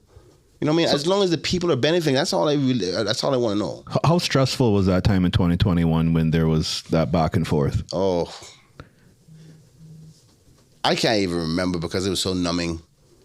It was so numbing. It was like deja vu because we had went through it in 2017. And so many times we were this close. I remember the opposite side calling me and said, Ken, come over this side. You can work with me. You can, and I won't say which member, but you can work with me. And was it tempting? Give us an initial. No. No, I do not. What was it tempting? This what you're here for, man. No, actually, it wasn't tempting. I'm going to tell you why. The opposition, I was an independent member. I was like, guys, all I care about is working for my people. I begged them for the first 4 years, can I come over to government? I felt like a puppy with my legs. You're talking about in 2017? Yeah, in 2017. Right? I felt like, begging, like I just want to be a part of something. I think I remember that. I remember you were being quite eager, and I was one of the undertones was like, yo, Kenny just want to go and work. He just want to go be with somebody. Yeah, and I remember, believe this or not, go back and check the hands out. You know that, and this is why sometimes things get really sensitive. Sir Alan McLaughlin said to me on the floor of the house, nobody want to work with him. He's like a leper. You know what a leper is? Yeah, man, yeah. I remember that. Floor of the house. That dude, and I'm going to say something here again, breaking. He made me as a grown man go back behind Parliament and cry. I felt so alone. Wow. And that's how nasty politics get. And I was like, dude, don't be mad because I won. I came out, I fought myself through the ashes, got here. Like, can we just get that, be gone, and let's just focus on the people's work? You see me as an asset. Don't see me as, a person that beat you. See, that's gone. That's when politicians don't need to put aside the differences and now focus on the topic and the issues. But it continued, but it just made me stronger, dude. Him calling me a leper, oh my God, I cried that out. I mean, to be honest, he came back with a vengeance. If you go back and check some of my debates, I put it down, man. It probably should make you feel better. I guess he gives a tear about it. I was going to say, he's not only me. I think he gave a man a 2-piece in the lunchroom, so you could have got that one. You know what I mean? We can't talk about that one. I didn't even know that. Boy, him and Elio? He nice with the hands apparently when he gave him 1 or 2-piece, bro. Yeah. So that way he could be by mango tree just chilling. Yeah, ain't nobody will mess with him. He got muscles too, you know what I mean? So, sorry, the 2-piece. Yeah. Oh boy. Sorry, we stupid, KB. Sorry. What else? So yeah, 2021. You guys are horse trading, trying to get in. Yeah. It was a bit chaotic. We had the numbers, and as you know, some members left and then came back. Some took longer to come back. But again, they were brand new. Running for office and running to be elected is different than sitting down and trying to decide power struggles. Trust me, it's sad that it happens that way. I was going to say that's what we don't want. I know you don't want it, but you know what? Believe it or not, every one of the members that are elected, don't make anybody lie to you. They all want to be in a powerful position, regardless if it's collective or individual. I believe in collective strength, right? Because whenever you get into individual strength, you get dictatorship, right? So, but I guess every member will say I was trying to do what was in the best interest for me and my constituents. I can't speak for them. Yeah. So 2 things from that is, one of them was, in my mind, I'm under no disillusion. At that point in time, the country was extremely upset with the party system. Yes. They were very looking forward to the opportunity of having an independent coalition. And I'm pretty sure there were some people that were upset with how much back and forth and disconnection there was in the beginning in forming the pact government at that time. Which I guess, once again, like you said, everyone has, every people want to be in the best position possible to serve their people. And you can't tell a man that you shouldn't serve your people more than me, right? You can't. You're not gonna sit down there and tell Jay, you deserve this over him because your people are more important than his. Exactly. He gonna fight for his people. You fight for your people, and that's kind of I understand it, but it left a lot of sour taste in people's mouth that there was so much fighting in the beginning, especially with Why you don't just say it? I know you want to talk about your people. You want to talk about what Sandra and them did with I'm just going to say, like, there was a lot of contention with, because obviously Sandra wanted the government to be formed a certain way. And I had my problem with it was I kind of considered that she was kind of she kind of mobilized her platform because she did say, go out there, kind of message, call. And she had her people harassing the politicians. Let me get it. Let me get it. When Sabrina and Isaac had a reverse, and then she mobilized people to go and hold them accountable. I say hold them accountable. Chris didn't really like that, and we had a lot of arguments about that. I'll explain why I didn't like that. Because ultimately, so you know why? Because you had people from West Bay telling Sabrina what she should do. That is between Sabrina and her people. If her people don't want it, then Sabrina should sit down and talk to her people. Why is Joe Blow from Northwest Point talking about what Sabrina needs to do? She my health minister, no. So she wasn't health minister at the time. She was not health minister at the time. So that was my problem. So if Sabrina wanted to switch, then she needs to be accountable to her people, not to me, not to West Bay, not to East and on the North Side. It should have stayed with her people. Chris Botno. Chris here no. Chris Botno. Yeah. Oh, Poppy here no. So same thing what he said. Even if I don't agree with it, I have no right to tell her how she should represent her people. And if her people don't like it, then that's between her and her people. I can see that perspective. And that was my whole problem, was that Sabrina was not a representation of the majority of people that were upset with her. Okay. That's my take. Anyway, sorry. Nah, you're good. No. Obviously, I see your point, because you don't know what pressures caused a person to make a decision. Oh, I know. Only her. We know now. We know where the camera is. We know now. That's a joke. I think she did. No, right. 1.6. No, I'm just saying. She went back to the people in Prospect and spoke to them, and no, she did. So, she did, right? So that was my only problem, right? You just didn't like that sound. You just like that Sandra had that power. That's what you didn't like. No, well, that she could say, "Yo, 7 a.m." It's not that I dislike it. You ride out. Sandra earned.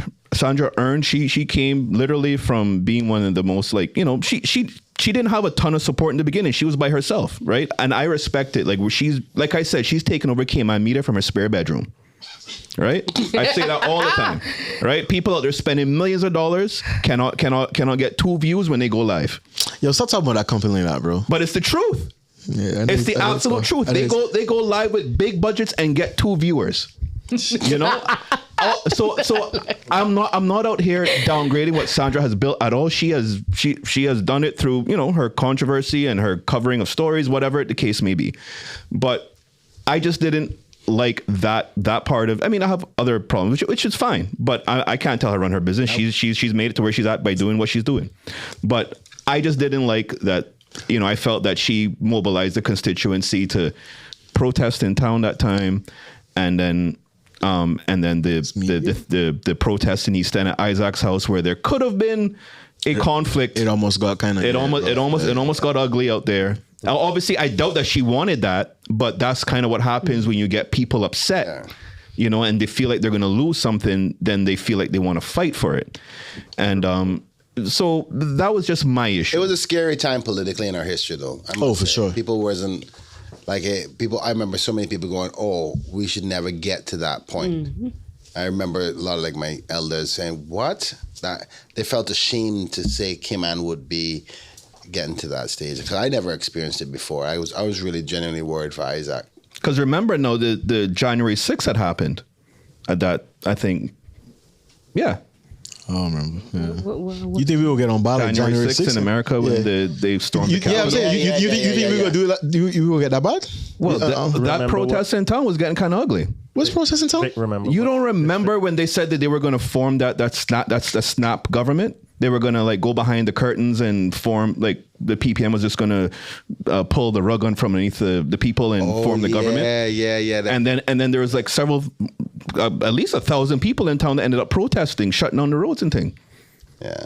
Yeah, I know. I'm just saying the January 6th comparison. All I'm just saying is like the tensions, the arguments, the comment sections were getting very ugly. I agree. We should never let that happen again. Very ugly. There was just a lot of it. Just felt like it really felt like we were kind of America, and then it was like if you're on this side, and if you're on this side, fuck you up on your. If you're on this side, I don't like you. It was no like. But we've always had that, Chris. Not like that. We've had that here where if you're not UDP, UPPM, and it's blah. We've had that kind of people don't talk to family members because you wear red and I wear blue. I don't know. I remember what district Isaac is on. That different district, boy. Yeah. That's my people. That is my people. Yo, shout out to East End, bro. I heard they had to come, so it's ready for people money. They gotta be careful with them. Well, but again, my issue with that whole thing is that if you run as an independent, you run as saying I'm gonna go sign this agreement and do this. I get why people are genuinely upset if you renege in less than 24 hours. But that's between him and the person. I mean, not him and the person. That's between him and his constituency. Yeah, okay. Yeah, right? Yeah. Because at the end of the day, right, you don't know. I mean, like, I'm not saying they did or didn't. You don't know if Isaac or Sabrina went to their people and spoke to them, right? You generally don't know. Yeah. Right? All right. Neither of us can say that. So if they did and they decided to switch to PPM or go independent, it doesn't matter if I like it. It doesn't matter if you like it. It matters if her constituency likes it. Okay. We should not have a say in the decision that she makes. The same way that I can't go to Kenneth and tell him, say, you cannot do this. Who am I? All right, Chris. I don't vote in his thing. Keisha can do it. You from Red Bay, boy? Yeah, Chris from Red Bay. Yeah, but Keisha can do it. Keisha can call him up and harass him up if she feels displeased. If she vote for him. Yeah. And she has the right to do that. She has the right to do it. Regardless if she voted. At the end of the day, thank you. That's my point. Well, no matter if you vote or not, you're responsible for every constituent. Thank you. I don't care if you're from East End, North Side. I'm answerable to everybody. Lord of mercy. Okay, well, ministers are. You gonna clip that up for the promo video? All right. All right. What else? So 2021 election. So was crazy. it happened. The PAC government formed. You guys were in office. You had the. Let me just get to it. Yo, KB, why y'all do wing like that, bro? What?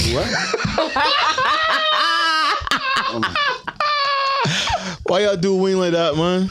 I didn't do wing anything. I say y'all. It's a collective. The collective, Let's be specific. So right? On the show, we like to call it the Great Coup. Okay, the Great Coup. Okay, so there is a coup. That you guys call it. If you remember granted, he stepped down, so it wasn't exactly a coup, but he stepped down. Y'all putting pressure on him. Yeah. He don't have no choice. I say y'all. I'm collective. All right. You still there, so you gonna get lumped in with the what's it? One apple, one bottle. Yeah, I'm just saying. I think I'm gonna say this. I don't think Wayne is the worst person in the world, but I think that Wayne could have done better with his leadership skills. One of the problems that we faced as a group of independents coming together is that you don't go through the war or go through the struggle of winning an election together, which builds camaraderie, builds a sense of connectivity, and you would have already had a pre-agreement on what the things you want to like a manifesto, right? Yeah. So we never had that. So we never had strong connections in the first place. And what ended up happening is the persons who got elected together, who were working together before, created cliques and stuff like that. And then, Wayne came in on his platform. And I think one of the biggest issues is that the lack of compromise that recognize that your issues aren't the only issues. And he lost some of the members' support. I support him to the night that the no confidence motion came down. And I got up and I was accounted for. I did not agree for him to be pressured out. We should have dealt with it internally. And that's what ended up happening because the motion didn't succeed. But it was to a point where if you have two of your own cabinet ministers who are saying, I ain't voting to say no against a vote of no confidence against you, there is problems. And we recognize that. And we did what was best for the country. And he made the best decision for the country where nobody wanted a brand new election at the time. He respectfully, and I give him credit for that, stepped aside and to allow the country to finish the administration. And then, the elections are coming up and you can have a fresh new start of it with a new decision, whether you still want that or whether you want, a different set of people or give people the opportunity to better organize themselves. Because the truth of the matter is, and I think you know this, Chris, there's not a lot of ideological differences in Cayman. Mm-hmm. It's personalities, right? Mm-hmm. There's not, conservatives or Republicans and Democrats or Lib Dems or all of the principles you hear. Generally speaking, there may be one or two issues where it can come about. Generally speaking, yeah, we're all pretty much on the same boat. Just how we get there is exactly. Yeah. And I think that working together before an election has always been the one thing that keeps a group of people together, not the ideological struggles, because we don't identify with them. Mm. It's always been Truman government, Linford Pearson government, Kirk government, the Kiva government, not the Labour, not conservative, because we haven't built our politics like that. So I think the best way to have a cohesive group is that they're all working together and agreed principles of this is what I'm going to fight for you for, so expect this when I get in. But it's not like I couldn't work with PPM or PPM couldn't work with me or PPM members and UDP couldn't work with each other. Because the truth is, if you look at most of the manifestos, 80% of the stuff are the same thing. Mm. There's no ideological difference. So it's personality driven. That's why I go, listen, I ain't got the time for the personalities. I work with anybody as long as it's in the best interest for my people. All right. Keisha, you heard that? I am. I'm listening. Okay, cool. Okay. Sorry, you want to say something? I forgot my question. Oh, my bad. No, we got time, man. We got time. He can't go nowhere yet. So we going to Barbados, right? Ooh. You on the phone, wasn't I? I just got to say to all my peeps that follow me, this dude has taken over Barbados, and we are going to make Barbados lit again. Make Barbados great again. Make it great again. That was the plan. Little promo. I see it. Let's get into some cruise tourism stuff. All right. So you had a press conference recently. First of all, the referendum change date. Mm-hmm. Tell me a little bit about the thinking in that, because we were definitely wondering what you guys are doing, trying to have a referendum. The criticism was definitely that why would we not just have it on the elect, which is the ultimate decision. But yeah, that was the biggest criticism particularly on this show, was that why were we not having the referendum in conjunction with the general election? Okay, it's pretty simple.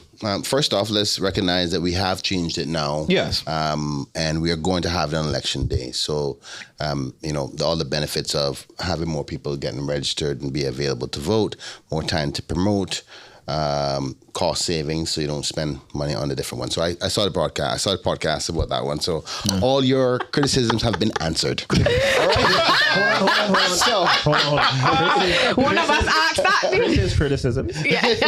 So now that we have it at election day, those things have been overcome. But I guess the question is, why would we have think about that in the first place? Right. All right. So we all know that the cruise issue is a very sensitive one. It's been a divide in the last election. Plenty of people on one side or the other. People's lives depend on it. Some people are very strong about the potential impacts from an environment perspective, and I respect all views. And the sentiment as to trying to have a referendum before the election is, we did not want to get caught up in that sentiment and to make it think that, we were in favor one way or the other. So could we have it separately? And then when the results came in, the people will see that we're committed to what the results said, because we genuinely want to hear the people's choice. This has to be one of those democratic decisions, and don't leave it up just to your leaders, because it's so sensitive and it's such a close call. Because people were worried, like, well, boy, what if they vote against me because they think that I for the pier? Or what about somebody vote against me because they think I'm not for the pier? So it's so close. And now we have that risk. Right. And we're doing everything that we can to say, listen, we respect the people's will. And if we are elected again, we will respect your will and whatever choice that may be. So that's why we didn't want to do it next to the election. We would have had enough time that if we had it in October or November, it'd been done. We'd have had 6 months. But is it now a situation where the results are non-binding? The results was never a binding before because it's a government initiative referendum. Yeah. So it's based on simple majority. Now so the turnout of the day. Yes. +1.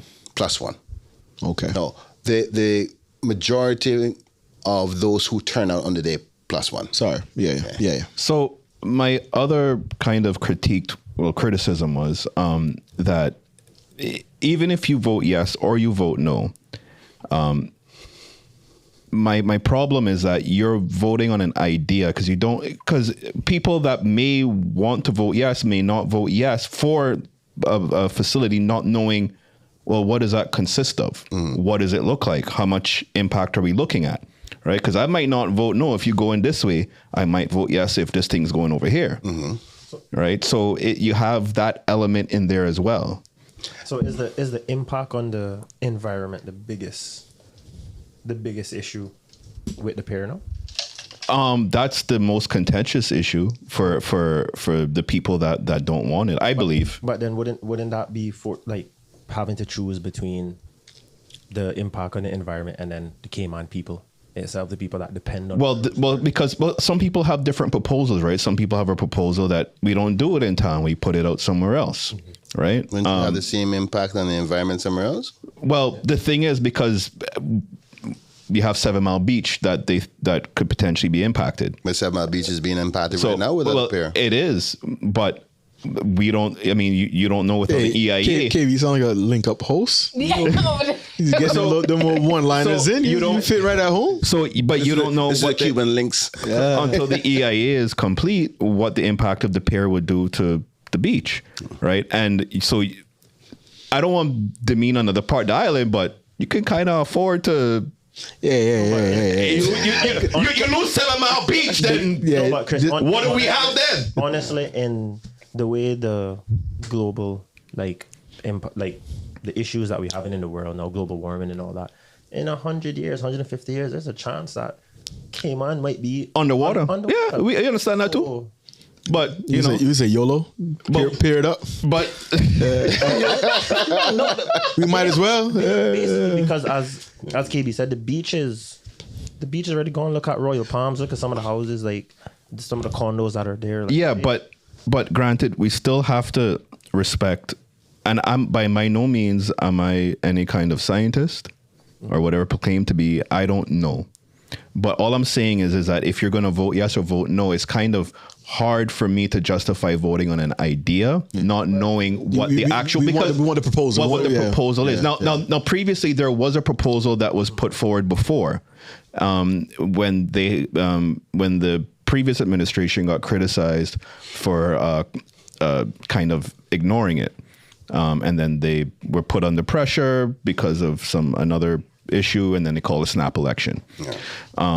So that's my issue, is that what exactly am I voting on? Because I'm just voting on an idea. Because then suppose the country does vote yes, right? And then the work is done to generate what the actual piers may look like, and then it's like, oh wait, I didn't know I was voting yes for this, and then then you have this other kind of issue that's going to drum up. No, go ahead, KB. Sorry. Yeah, I think it's important that I opine on this and elaborate further, because it's a very, very good question. There's a lot of people asking the same thing, and I'll tell you why the government hasn't chosen to do a project per se and ask them to vote on that. First off, by no means we have no time for that. The decision or the reason why we're having the referendum is we basically recognize by data there's a train coming, right? And it's going to hit us. That train being the decline in the tourism numbers, potential job losses, potential businesses shutting down, potential loss of revenue, all kinds of different things. So I said, as minister, to my colleagues, you put me here to be the minister. Here's the truth. And the people need to decide what they want to do. Now, if they can choose no. Yes. And then the next administration can plan for whatever those fallouts are. whether it's changing to our immigration mechanisms where we're not giving any more jobs to foreigners and they stay over because Caymanians are going to be losing jobs and crews to fill those spots. But then in crews, you have more owners of business as opposed to workers in business. So you're moving Caymanians from owning their own business to now working for somebody else. Mm-hmm. So my job, my responsibility, trust me, I want you guys to remember this. By no means I wanted to deal with this headache now going into election. This isn't favorable for me. But I take my job very seriously. I do not want, at the end of the day, regardless of what the outcome of this election is, to know that I saw, remember now I'm the representative of the people's voice for tourism. My colleagues selected me, Minister, you go ahead and deal with this area. JU deals with this area, and so on and so forth. So I'm the one that goes out, look at all the details, work with the specialists and all that. So I know more about tourism, that portfolio, than anybody else. So I come back and say, guys, you gave me this responsibility. I see a train coming. Here's why. Look at this. Look at that. Look at this. And they all go, shoot, yeah, you're right. There's a train coming. So, and we think that as a result of that train coming, let the people decide, because we knew how sensitive it was. Everybody saw that the PPM lost the government mainly because of this. I ain't stupid at that. Yeah. But what do? Do I pretend like it ain't coming, leave it alone, and don't bring up the issue in hopes of me being reelected? Or do I do the responsible thing and say, guys, here's all the facts. We are in this together. Let's make the decision. There's going to be some sacrifices either way, whether it's potential losses of jobs and businesses or potential damages to some environmental areas. Now, in my humble opinion, I think we have some serious questions to answer, because you may need a cargo port in a couple of years, and you're going to. I didn't want to say this strong. We're going to need a new one. Absolutely. Right? And you're going to have to. So, okay, let's say, for instance, we say no to cruise. You're going to say no to food? How are you going to get your food in? No, yes, you know what I mean? I agree with that. So if we're willing to make the necessary sacrifices for food, then I think we can find a solution that is the most environmentally friendly, particularly with the new advancements of engineering today. I'm not saying just build any old, want to dredge up any old thing. I say decide whether we want to do it or not, and if we want to do it, then we can find the most environmentally friendly one that we can possibly find. Now, because I see it like this. You ask the question, why not do a project so I know what I'm voting on? Here's why I didn't do that. Because if you are saying that you would support a port if it's in the right place, then you're not against a pier. What you're against is the location. Some people maybe. Okay, yes. Okay, fair enough. Yeah, because I made that distinction. Some people don't want it at all. Because some people don't. That's my point. Because some people don't like cruise tourism. That's my point. You're one of them. I was just saying, you are one of them. I'll explain my position later. He hates. We know your position. He doesn't. He hates all the traffic. Minister Bryan does not know my position. I'll explain it because a lot of people are going to watch this that probably did not hear me before. So I'll explain it again. So I agree with you. The country needs to know how many people are against cruise tourism, period. Not how much it costs or where it's located or what environmental impacts it's going to have. There's some people who don't care about those three things. They just don't want it, period. And that's why the question is simply this. Because this question isn't about those things. This question is about whether you want to stay in the cruise industry or not. Because the industry is moving to a place where it's practically like, say, it's like wheels in a car. Without a pier, you ain't moving. That's just the model that it's going to, because cruise lines are transitioning. A lot of those ships that come in here that are tendering today will eventually retire. Have you ever seen a retired ship? They're going to move to bigger ships, yeah. They will get there, whether it takes 10 years, 5 years, 20 years, eventually it will dwindle down. We just got a report back from the ESO that says after 2025, the cruise industry will steadily decline by 5.2% every single year. Right. Yep. So hold on, Chris. Okay, go ahead. I like math, so I listened to the quick maths. Yeah, I listened to the press briefing that you had, and I heard when you said that. So I did some math, and that's about like 60,000 people per year. If it drops at 5%, I think the number was 1.2 mil that came in. So it would drop by 60,000 people. 10 years, that's 600,000. Given that I work in web design marketing, I do a lot of work for water sports people. And I know with those numbers declining, there's going to be a lot of businesses closing, which means unemployment going to go up. Homeless, we're going to have a bigger problem with that. And if you asking me to choose between my Cayman people and the coral reef, Okay, BTUS. that's the answer for me, because it's because I work with I'll these people explain. and I'll explain my position. I see how much, like, they will call me and say, hey, I need to add this for the cruise ship so we can get some more cruise ship passengers and whatnot. So I see the benefits of it. I know people hate the traffic and whatnot, but Sorry. Let me explain my position. Before you go to your position real quick, what is the head tax that we get when people come on the cruise ships? Can you share that or no? Per person? Per person, yeah. It's split up between port charges, government revenue, and environmental. The revenue for core government is $6 per head. So what's the total? What's the total? For the whole year? No, per person. When a person comes on a cruise ship that came on, I think it's $18. I can't remember. about $18. Okay. So my logic is, this is like, I'm under no disillusion that my biased position may not be realistic. Like, Okay. let's not get that confused, right? That's great. I have an extremely biased position, and I'm aware of that. But I can acknowledge that, and also acknowledge the reality that, just because I want something to be a certain way, it may not be the absolute best way. That's fair. All right. So my logic is, I went down this same rabbit hole when Honorable Joseph, he was here, and I asked him the same thing, because obviously he sees the numbers and he believes that we should migrate to having a port. So I asked him, walk with me down this bubble.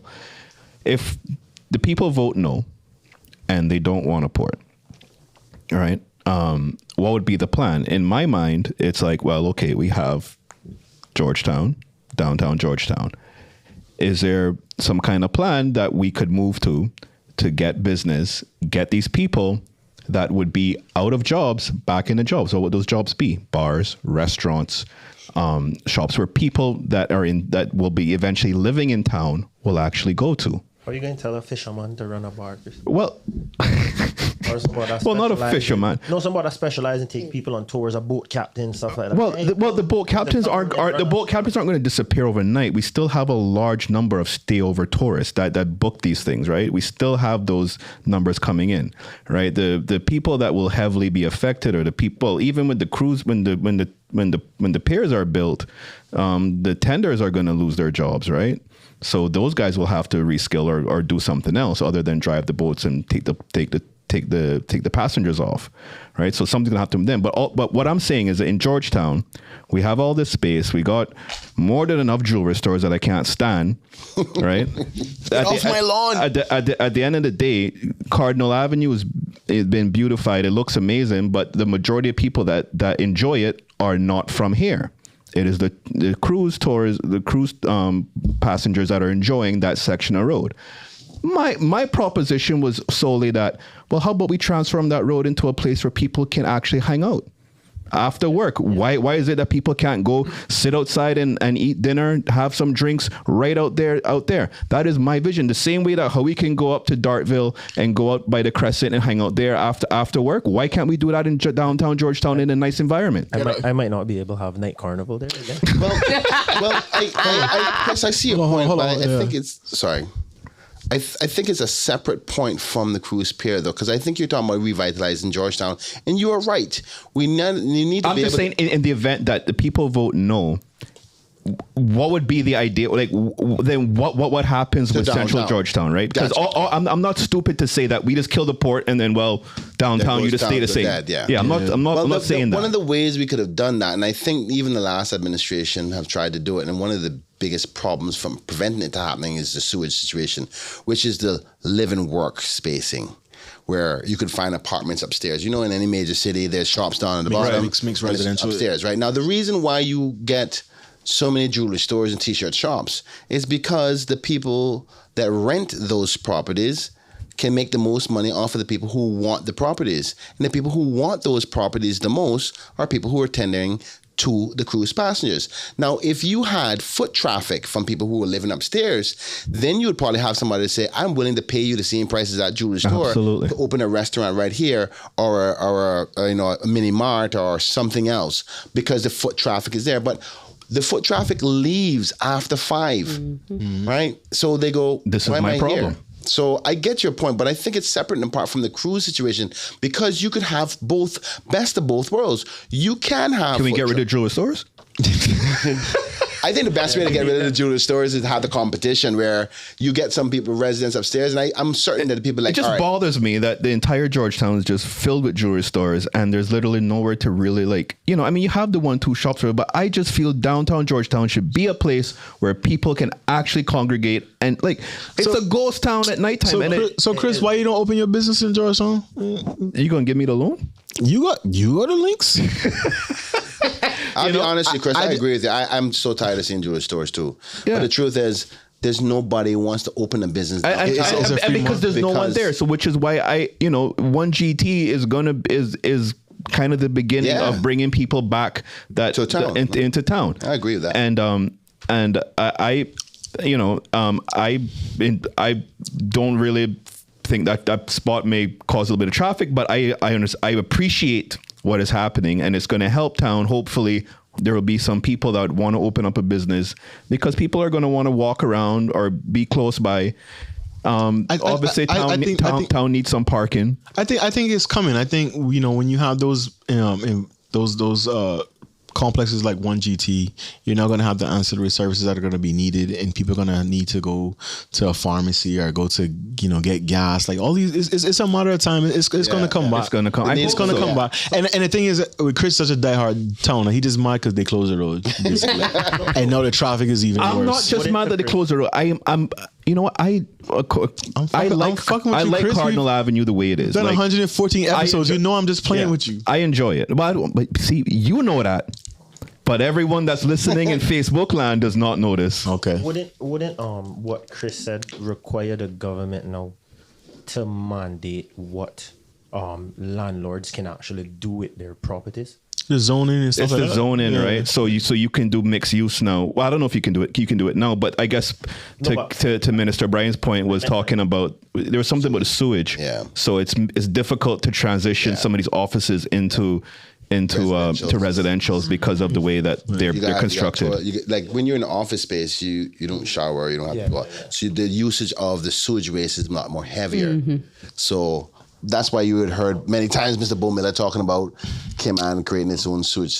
Oh yeah, R.I.P. Mr. Bo Miller. That's the OG, but I worked with him on One Man, One Vote as well. Peace, Bo Miller, man. I just did 1.2 million passengers at $18 a head. You worked out that math? That's some math. You could buy a couple logs still with that. That's some math. You live good at corners. But how do you get out of a landlord, like, let's say, I got to call the name, let's say Kirk Freeport come now. I want to rent your spot, but a Caymanian wants. Well, I think Kirk Freeport owns most of their spots. Yeah, they're judge, jury, and executioner. Yeah, so they're not no small boy. Yeah, so how do you if you want to talk about the little diamond whatever thing there, the one stop. I don't know. Yeah, how do you stop them from choosing who to rent to, because they could be like you can't tell people who to choose to rent to. But what I'm saying is, if the appetite isn't there, okay. Obviously, the mass majority of money that's to be made is from the cruise passengers, because there are not people like us and whoever else that are walking around town at night because we choose to go to Camana Bay because Camana Bay has stuff for us to do. There's nothing for us to do in town late at night. That's just a fact. What are you going to walk downtown and do right now? Yeah, but we're also not traveling to go shop on a regular basis like that. Well, that's what I'm saying. So you only go to town during Christmas to buy from Kirk's. Well, this is my point. So only thing you can do is go take photos out by the fountain. Right? That's all there is, to do photo shoots and to drive through. You're not doing nothing else. So town is dead. So obviously, yes, the jewelry stores are going to be there. What I'm saying is that obviously, if there could be some master plan eventually down the road, if we start knocking on buildings, rebuilding them, you got the Scotia building there, that could be I don't know, knock down, turn in apartments. I have no idea. It's I'm not a actually landlord. being used by the police. Yeah, well, that's temporarily because they need a new department because that building got condemned. Yeah. But well, if I can add a little bit of I context. was gonna say, how do you feel as a Georgetown representative? No, seriously. well, I mean, this is his heartbeat, right? my Because that's what I'm saying. it's right in the middle. And shout out to Hogstye Bay Day. That was a cool idea, by the way. I enjoyed that one. Yeah. So I see that we can get both worlds. And I'll Okay. tell you how I see it happening.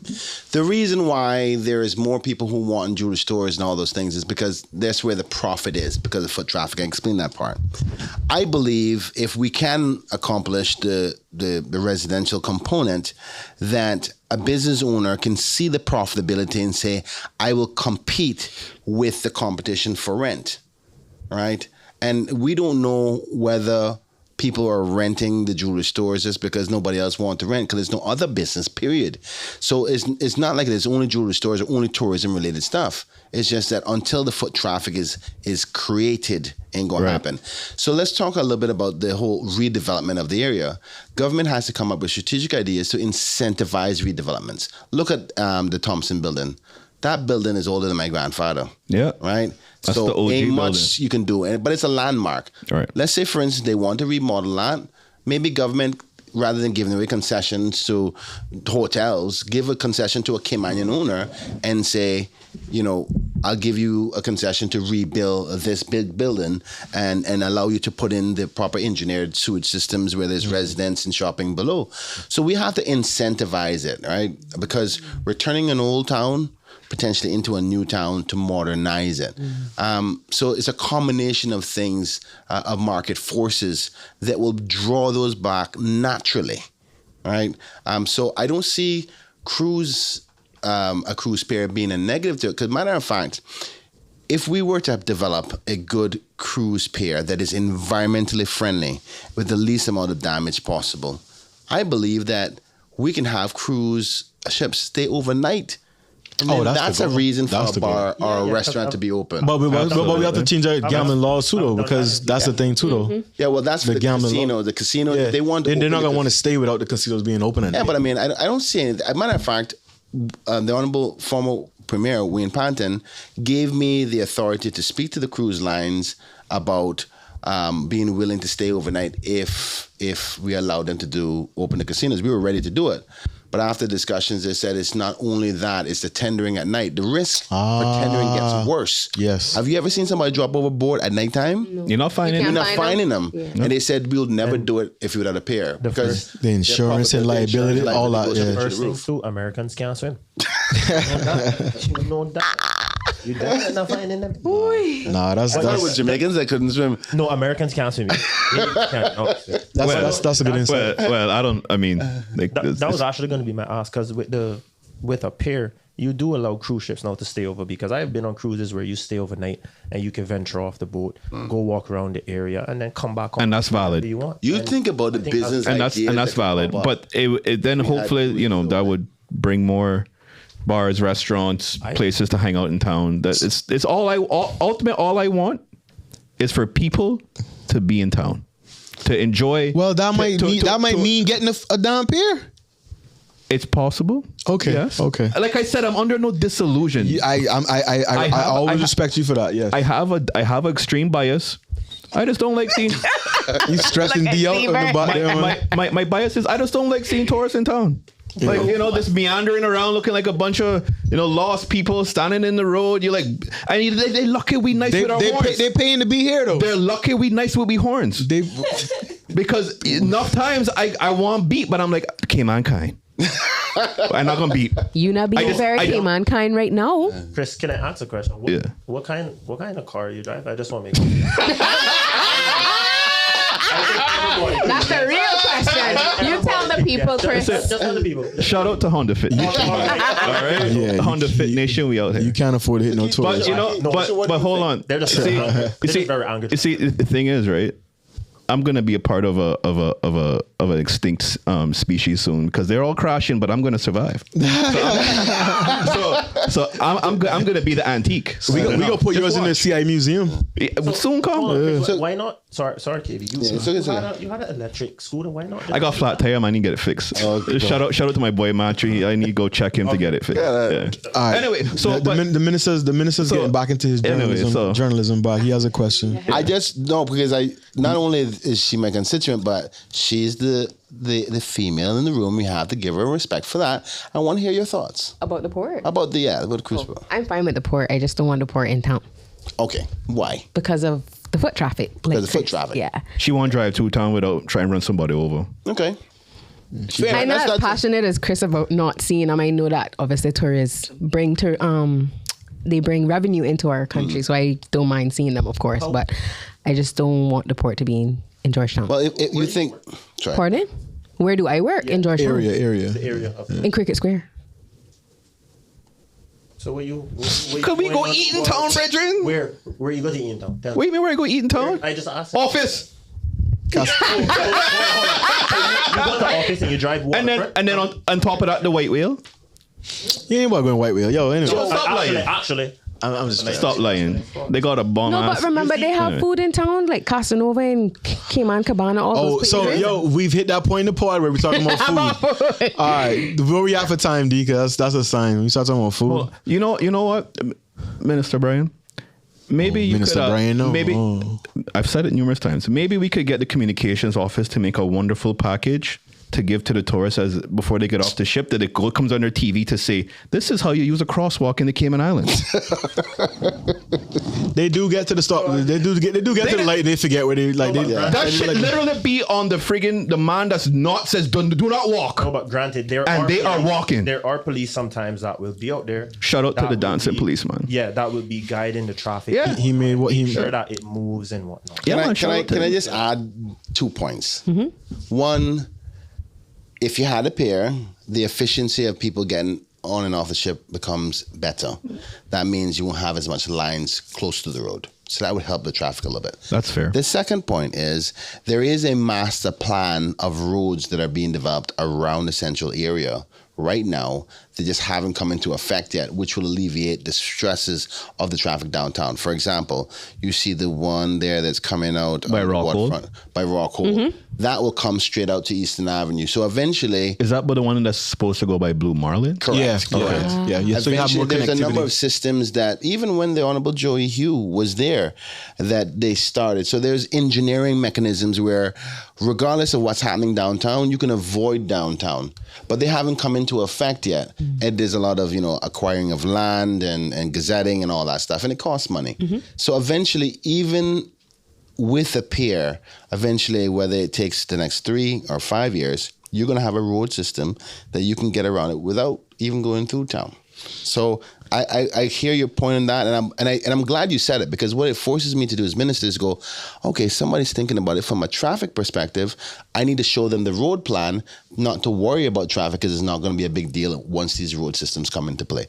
So I hate traffic too. I hate traffic. So I get you on that respect, but it gives an opportunity to revitalize Georgetown. I'm a Georgetown Central person, and I don't want to see it die, and I'm really worried if we don't do a pier and the lack of direct investment in the heart of what we know is central, there may be a possibility of further decline of our capital. Yeah. So a little bit of a lighthearted, tongue-in-cheek question here, since we brought up Honorable Joseph Hugh.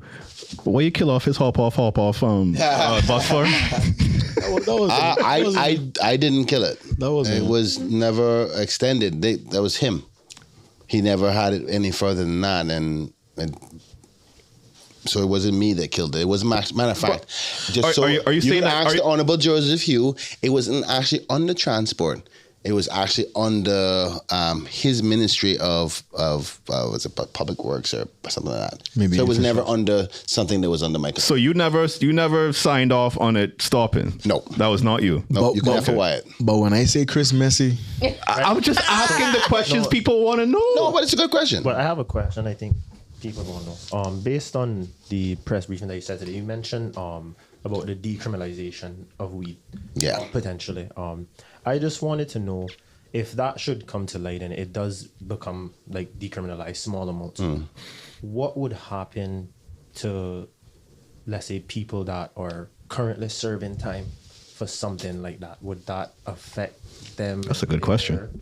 Like their sentence, or I don't know if you're able to answer that. But Well, until the legislation is formally, first off, until the motion is or the referendum agrees to it, then the government will then have to go off and formulate what the structure of the laws would be like. Okay. And what does small amounts quantify mean? Yeah. Does it mean an ounce? Does it mean a half a pound? Does it mean 3 ounces? What does it mean?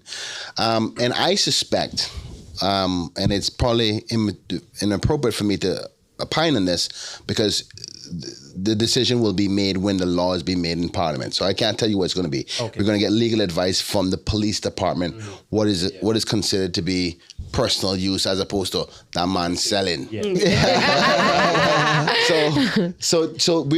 But I think there's a commonplace within the penal code right now that they already use. So whenever somebody's caught with weed, the DPP's office decides to charge them in the penal code based on the amount that they have. So the same volume that they use for a charge of personal use compared to supplying, you use the same volume. So if they say if you're caught more than 3 ounces, then you can be charged for supplying. If you're caught then less, you're charged for possession. You use the same volume in respect to personal use. So if you get past that amount, then it's a criminal component. If it's less than that amount, then it's a ticketable offense and you don't get any, because it's considered personal. Yeah. That's how I see it.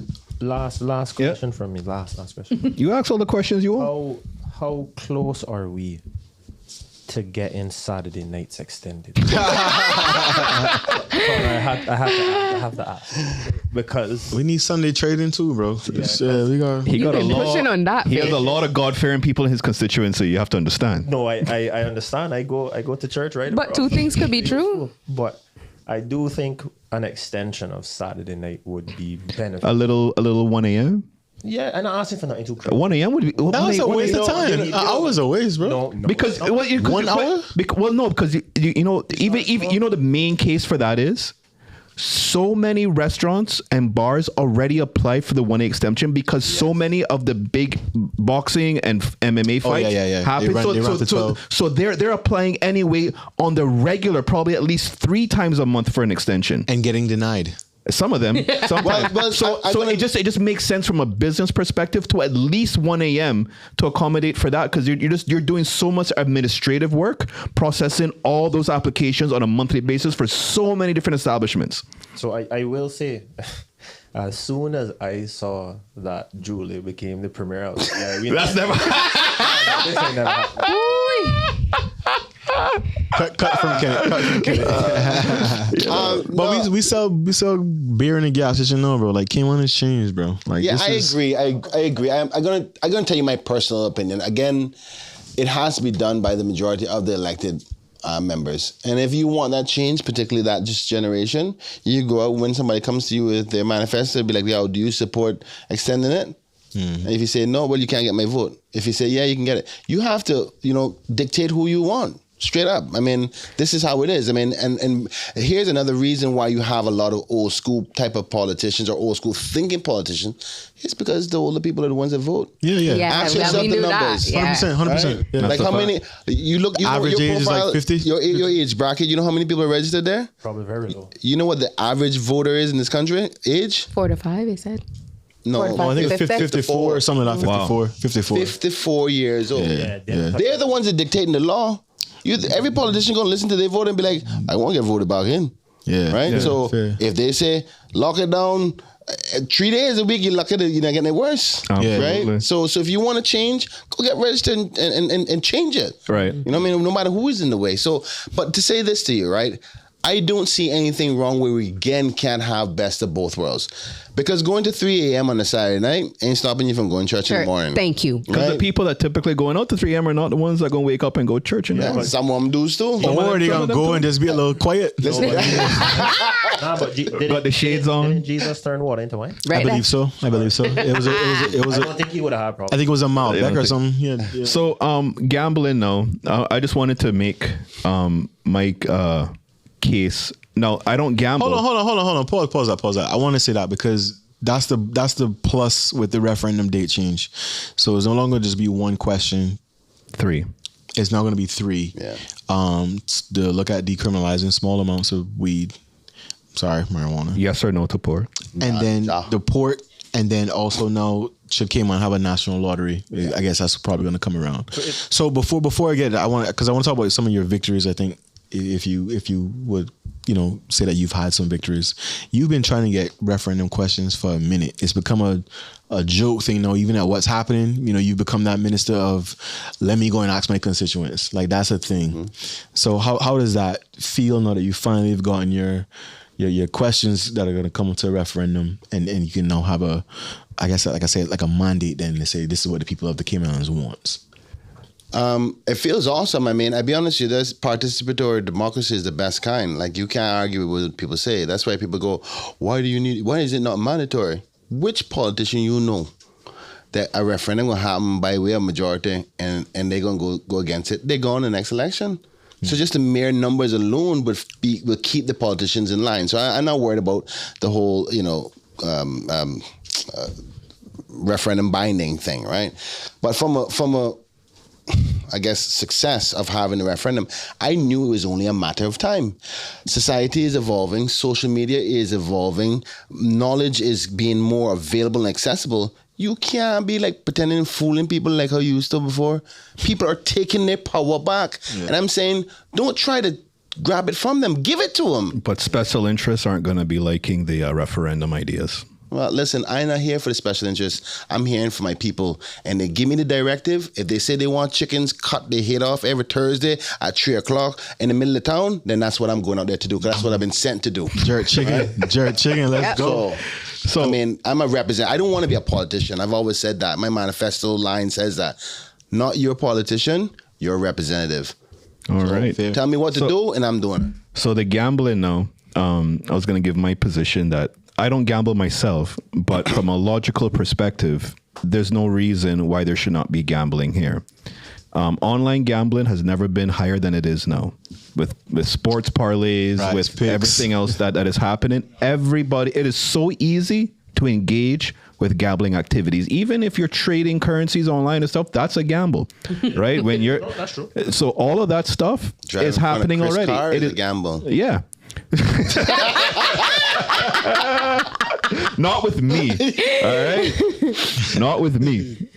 Now, if you're driving with so and so, they just arrive here. Well, shaky. So the point is that it is prevalent. It is so easy to just download an app on your phone, hook up your credit card, debit card, and there you go. Oh, don't forget. I thought you were talking about going to the barber and picking 6 straight and just. That's separate. That's the easiest one. Don't forget the VPN. Yeah, VPN, yeah, if you want to. But so the ultimate point is that. Chris, how do you know to do that? I'm an IT individual. Oh, okay. I work in IT. It sounds like you knew all the things to do it here in Cayman, how to do it. I just don't know. I'm messing with you guys. But you guys cut that. So the point is that just from a logical perspective, is that the people that were going to become degenerates, there's nothing stopping them from becoming that because it's so prevalent. Unless the government is going to start shutting down these websites and start barring them, then from a logical perspective, there's nothing stopping you from having a national lottery, in my mind. Yeah. Right? Now, not to say that I'm a gambler or I would participate, but just from that perspective, if you have it, you have it. People go away by numbers all the time in the States and buy Powerball in the States all the time. You know how many times you send somebody money to go buy a ticket in Miami when they land? I just want to play blackjack. That's it. You just want. That's all. That's what I want to do. Okay. I don't have to go to. Oh, so you or Miami. but so I don't. Rashad wants a casino. Yeah. I don't buy. That would bring people in town. Yeah. Well, I just want to make sure. Sorry. Yeah, I just want to make sure that it's that we are clear that it's not asking for a casino. Yeah. So right. That's what I wanted to ask. If a national lottery, that's different than a casino. Mm-hmm. Yeah, for sure. So I think it's important that I give you the backstory behind this. Okay. In 2022, in light of all the robberies of illegal gamblers on the corner, and then you heard about murder, yeah, right. Well, there's a lot of robberies first, gun violence, and then absolutely the prison officer who got killed, unfortunately, God bless his soul.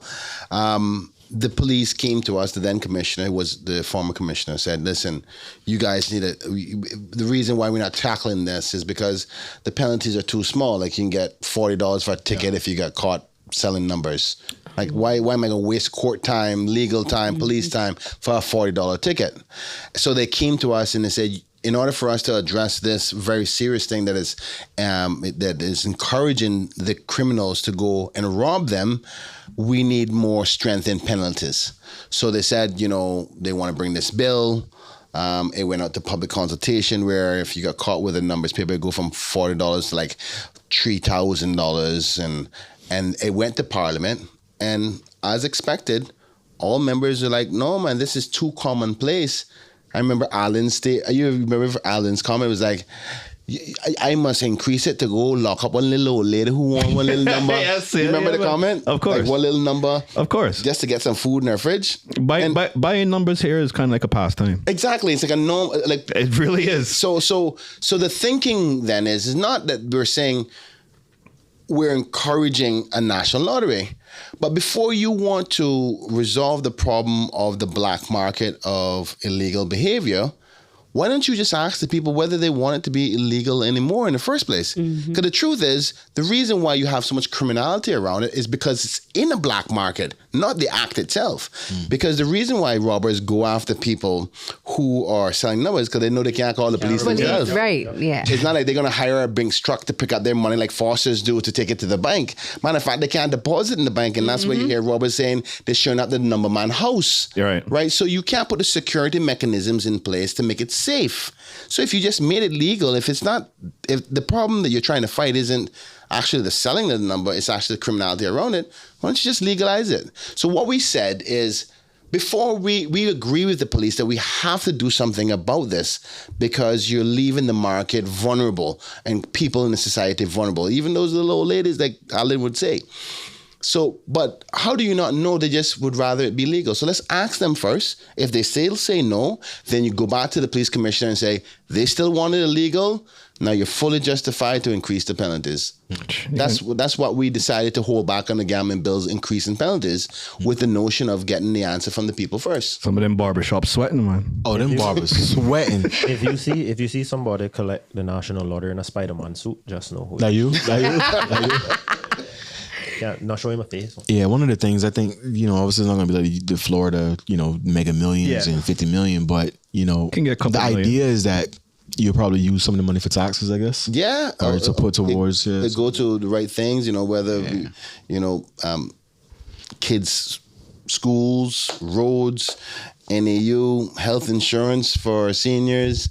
Yeah. I mean, there's a number of things that we can think of that we could use the money for.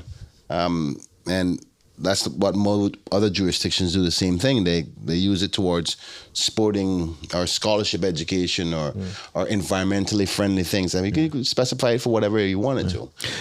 Is there any plan? I'm thinking you're talking about these funding of things. Is there any plan at all to build the government administrative building an actual parking lot behind the government administration building? No, you can't do that. I know that. Yeah. Under Kenneth Bryan watch, you have vote me out first. Okay, I'm just saying because you're causing a lot of traffic across the street. But you do know what's going on behind the building there? I would just go say. Is that where Scranton Park is? Exactly. That's Keisha Park. I was just giving the layup for the Scranton Park. Yeah, I appreciate the first. I was just giving the layup for Scranton Park. The first public meeting gonna be held there, man. Nah. So talk about the idea was I want to talk about Scranton Park. All right. Well, Scranton Park isn't. The genesis didn't come from me. It came from the good people of Central, who, as a small community, always just use a particular property area and close by to gather, eat together, sit down, talk together. It was like a safe space from the boys in the corner, like the seniors. No, you don't go bun weed over there. You can't sit down there or don't drink in the area. So it's like a safe space for positivity. And the dream was always to expand it bigger. And as you can tell, people are slowly, unfortunately, moving out of town. And the thinking is, before they go off and buy it or sell it to some big investor to build a big building. Or a parking lot like they're doing the school road right now. I just took a vision of other people way before me and just try to expand it into a vision of a Central Park like New York. Right. Right? So my hope is that I know, sad to say this, but it's only a matter. I may not be around, but eventually a lot of this is going to be gone. There's going to be buildings. And I'm hoping that one day that at least my name will be somewhere that says Kenneth Bryan was one of the people who kept this space green for everybody to remember the people of Central. And that's all I hope. And it's not about the people only of Central, but the Cayman people could always have that green space to say, this is what Cayman, Georgetown used to be like. And what's the timeline looking like right now for that? Well, we've already signed the contracts for phase 1, which Mac Alpine. Part A of phase 1 was subcontracted because I wanted to get that going right away because that's a youth center. They've already started it. They're supposed to be finished in February of next year. So the youth center will be ready, and Mac Alpine starts the landscaping and stuff starting next month. Best time to do it is after the rainy season stops. You can't do it in the middle of the rainy season. So they start like around end of November. And the overall plan is I get reelected again. I was going to ask you that. Did you plan to run for 2025? Keisha, what do you think? Of course. Do you not know? All right. So, plan to finish it and continue to potentially expand. What I mean by expand, I want to be very careful with that. I don't want anybody from my neighborhood leaving. But, families get to a point eventually to say, boy, my grandmother gone now and she's not there anymore. The only the family got to rent out the people for work permit holders or what have you, because the family has moved and transitioned into Prospect. But what about the developers that come in? Like, because my uncle had land down School Road, and he just recently sold, and that's been demolished now and turned into a parking lot just this year. I know what you're talking about. Yeah, my uncle Etchard. So I fear the same thing is going to happen down in Scranton. It will not happen as long as Kenneth Bryan is alive, regardless if I elected or not. Did not turn in Central to no parking lot. I'm telling you that. So no politician, whether they beat me or not, don't try that. You hear the voice? You hear the voice change? So I was pulling your leg earlier about the parking garage going there, but I was actually being serious that there needs to be a parking garage on that side of the street. I was thinking more honestly of the glass house, because I don't know what the plans were, but the parking lot situation it really does cause a lot of traffic putting people across the street, and it's inconvenient to walk that distance as well for people that are doing business in the gap. We all need exercise. Yes, I would. I agree. Just go and say that. Come on. I agree, but trust me, when you Less than 5 minutes. 10,000 steps. When you waiting for the 80-year-old man to cross that crosswalk, in your AC, and you got 15 cars behind you. You're in an AC. You're in an AC Honda Fit. Brethren, you know how much traffic that caused? And then on top of that, by the time he crossed, you got another person that press the button, then you got stopped, another car behind. That should and then you got cross, and the person push button, and then So we need to build an overpass then? an overpass, or build the parking lot where the glass house is, and build an elevated parking lot where people. Chris, where all this money coming from? Well, Chris, I can agree with you. Coming from the lottery. All Chris want to do Coming from the lottery. All Chris want to do is spend our money. All he want to do. I gotta be honest with you though. He does have a point about parking. No, space. we don't tell him that on the show. We don't tell him that. No. They don't want to give me credit for that. You got to keep him humble, man. All right, so you guys can tell me if I'm wrong, right? So if someone coming from government building, right, and going over to the parking lot, you see as soon as they press the button, if they're not by that halfway point, you can tell me if I'm wrong, and the vice versa. You going? So if I see you just press the button, you think I waiting? Yeah. No, Exactly. I'm going over. I'm not speeding. I'm going slowly. But I could beat you over that before. And then the next car behind me have to wait. Same. It does cost a lot more. I take that road every morning. yeah. So you should take the next road. Get back on your scooter. Oh yeah, take the next road. Get the ticket. Let me. I'm gonna get KB out of here, man. I know he probably gotta get to his peoples and stuff. But hold on. But is what is happening with the glass house? I think it's. I really want to know. They can't do nothing with it. It's too expensive to demolish. I think it's gonna be demolished. I can't remember off the top of my head. Okay. But, it's sad because of the historical sites. It is. But the cost won't To refurbish it too much. and all that, and asbestos is in it, and Yeah. it's just too much. Yeah. Okay. You so yeah, you mentioned you're gonna run in 2025. Yeah.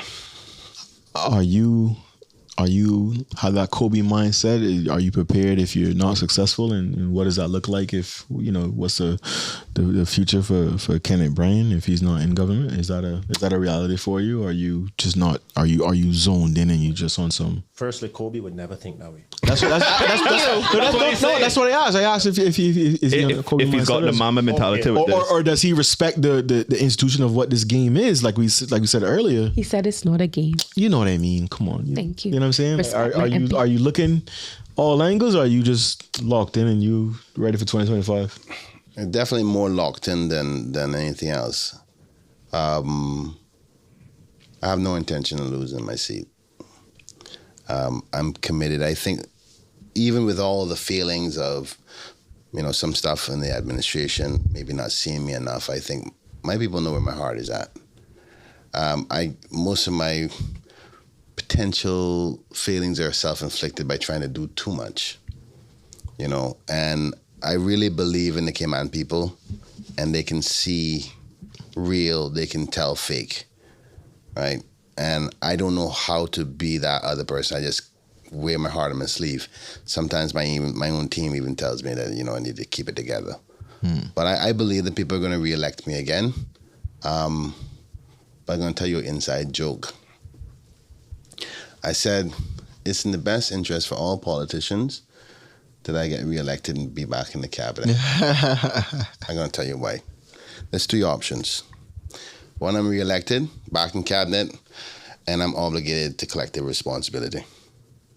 The second option is I get re-elected and I'm not in the government and I'm in opposition. They don't want to see me in opposition now. Now what do I know now? They thought I was bad before. I'm going to be a terrorist. Right? And the third option is if I'm not elected, I'm going to be the second coming of Sandra Catron. Because like Fox, there needs to be a CNN, and like CNN, there needs to be a Fox. And I think there's an imbalance in the media space. I don't want to go back to that. But one way or the other, Kenneth is going to be here until the Lord called me home. And I'm going to maintain my voice because I believe people still appreciate it. I can always continue to grow and get better. You need to learn a lot of patience in this business. You got to have a lot of empathy and understanding. But you get better. That's how leaders grow. I intend to be back here talking to you again in my official capacity as elected member in 2025. Okay. But I'm ready for whatever. We can work something out, man. We can work something. Hold on. What are your pillars, your main pillars of your new campaign? Or can you not say them yet? I can tell you, because my main pillars are my people's pillars, which is we need immigration reform, dude. Straight up. We need housing for young Caymanians. Amen. You piping up now? He's speaking to me. Damn, he just got a vote, man. So obviously cost of living is always a big issue no matter what term it is, but you see government only has so much control over that. You see be fair, the stoppages of the strikes in Florida now with freight. I'm worried about that, even though it's not going to affect us right now. I'm worried if the strike lasts too long. And just so your listeners know, right now, the reason why it's not a concern right now is that the port that the strikes are at are not at the port that we ship from. Okay. But with those, there's already panic buying. Everyone's telling everyone panic buying. I'm like, I wish people wouldn't do that. They're just creating a shortage by doing that. Exactly. And it's ridiculous. So, but the other ports, unless they get it resolved quickly, the people who ship in there are going to look for another port to go to. And then the ports that are operational are going to get overloaded and crammed, and then that can cause a delay. And prices go up. And the prices can go up. Right. So I'm watching the space, obviously, as Minister for Ports. I have to watch that. I don't think there's anything to panic about within the next 2 to 3 weeks.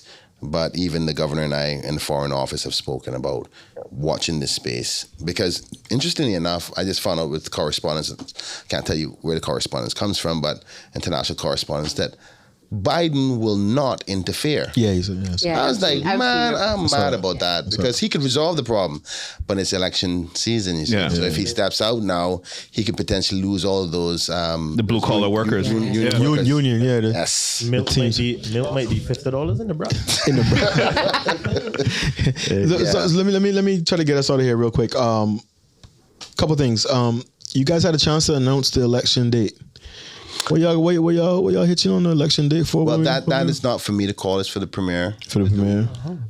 You know, give us no inside scoop right now.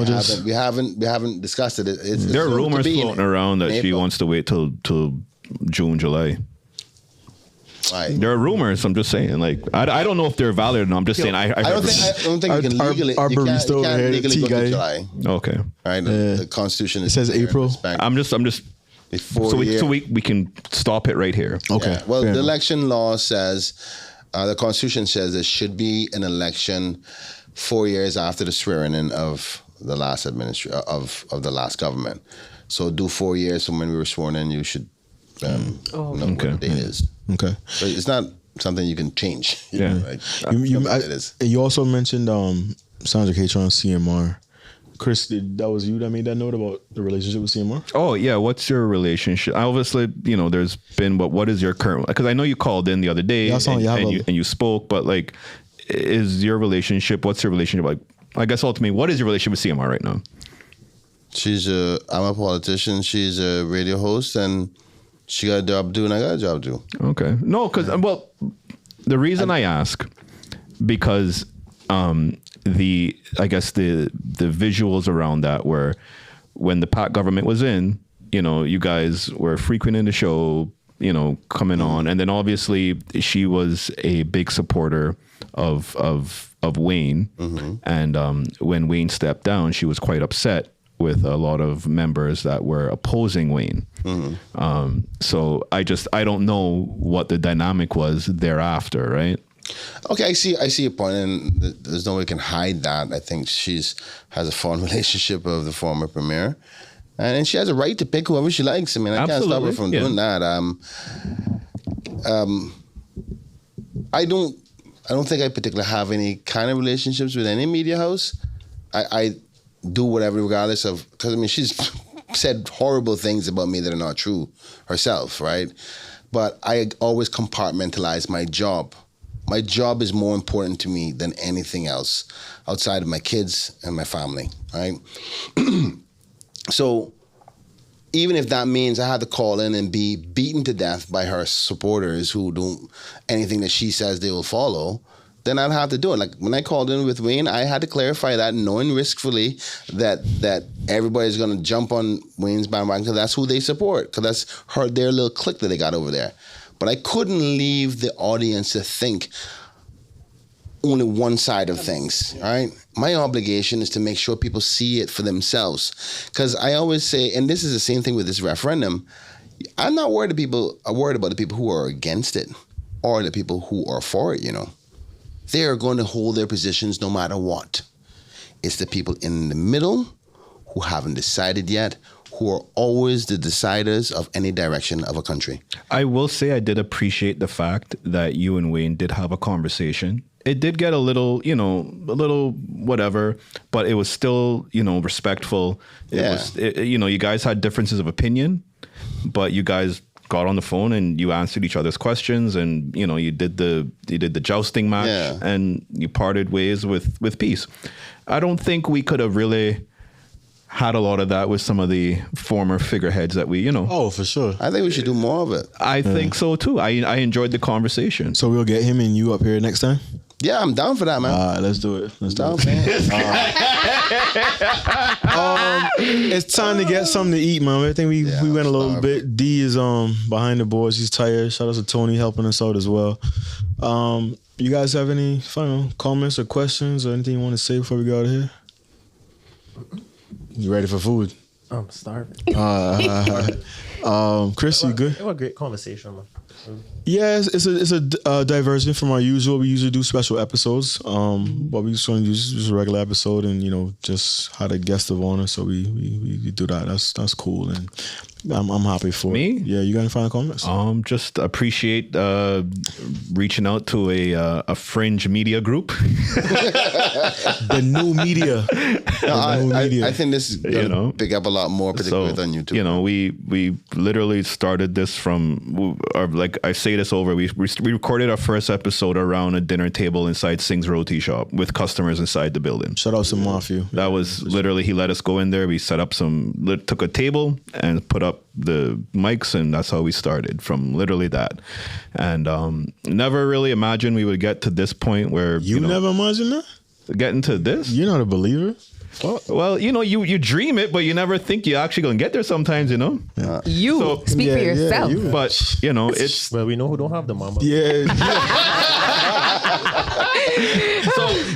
so coming here now and actually having people that are established in our democracy and government willingly come on to take part in what some people may think is a edgy, raunchy show. I do appreciate it. This is what the country needs, man. Real. We need real. Because you know what? I think that my people, once they know the truth about everything, even if they don't agree with you, they'll respect you for it. That's why I don't try to always get people to like me. I hope that they will respect me. Because a person will vote for you even if they don't agree with you, if they respect you. Mm-hmm. And I hope that that's what I accomplish, even though when sometimes I know, like Keisha, I heard Keisha say, well, the traffic, Kenneth, the traffic. But I'm still saying, I think it's in the best interest for you, Keisha, that we potentially have a pier. So there's a conflict. But my intention with human behavior is that Keisha as a voter understands that I'm still trying to do it in the best way I think is for her.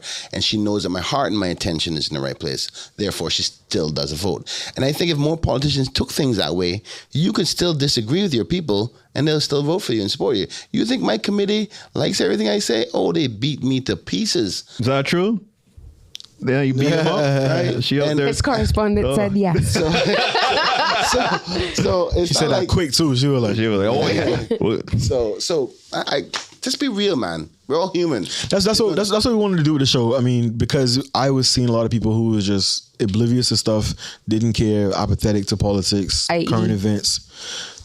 So it was good to kind of just say, yo, let's just bring it to them in a format that is raw, real, convenient. They can listen and watch anytime.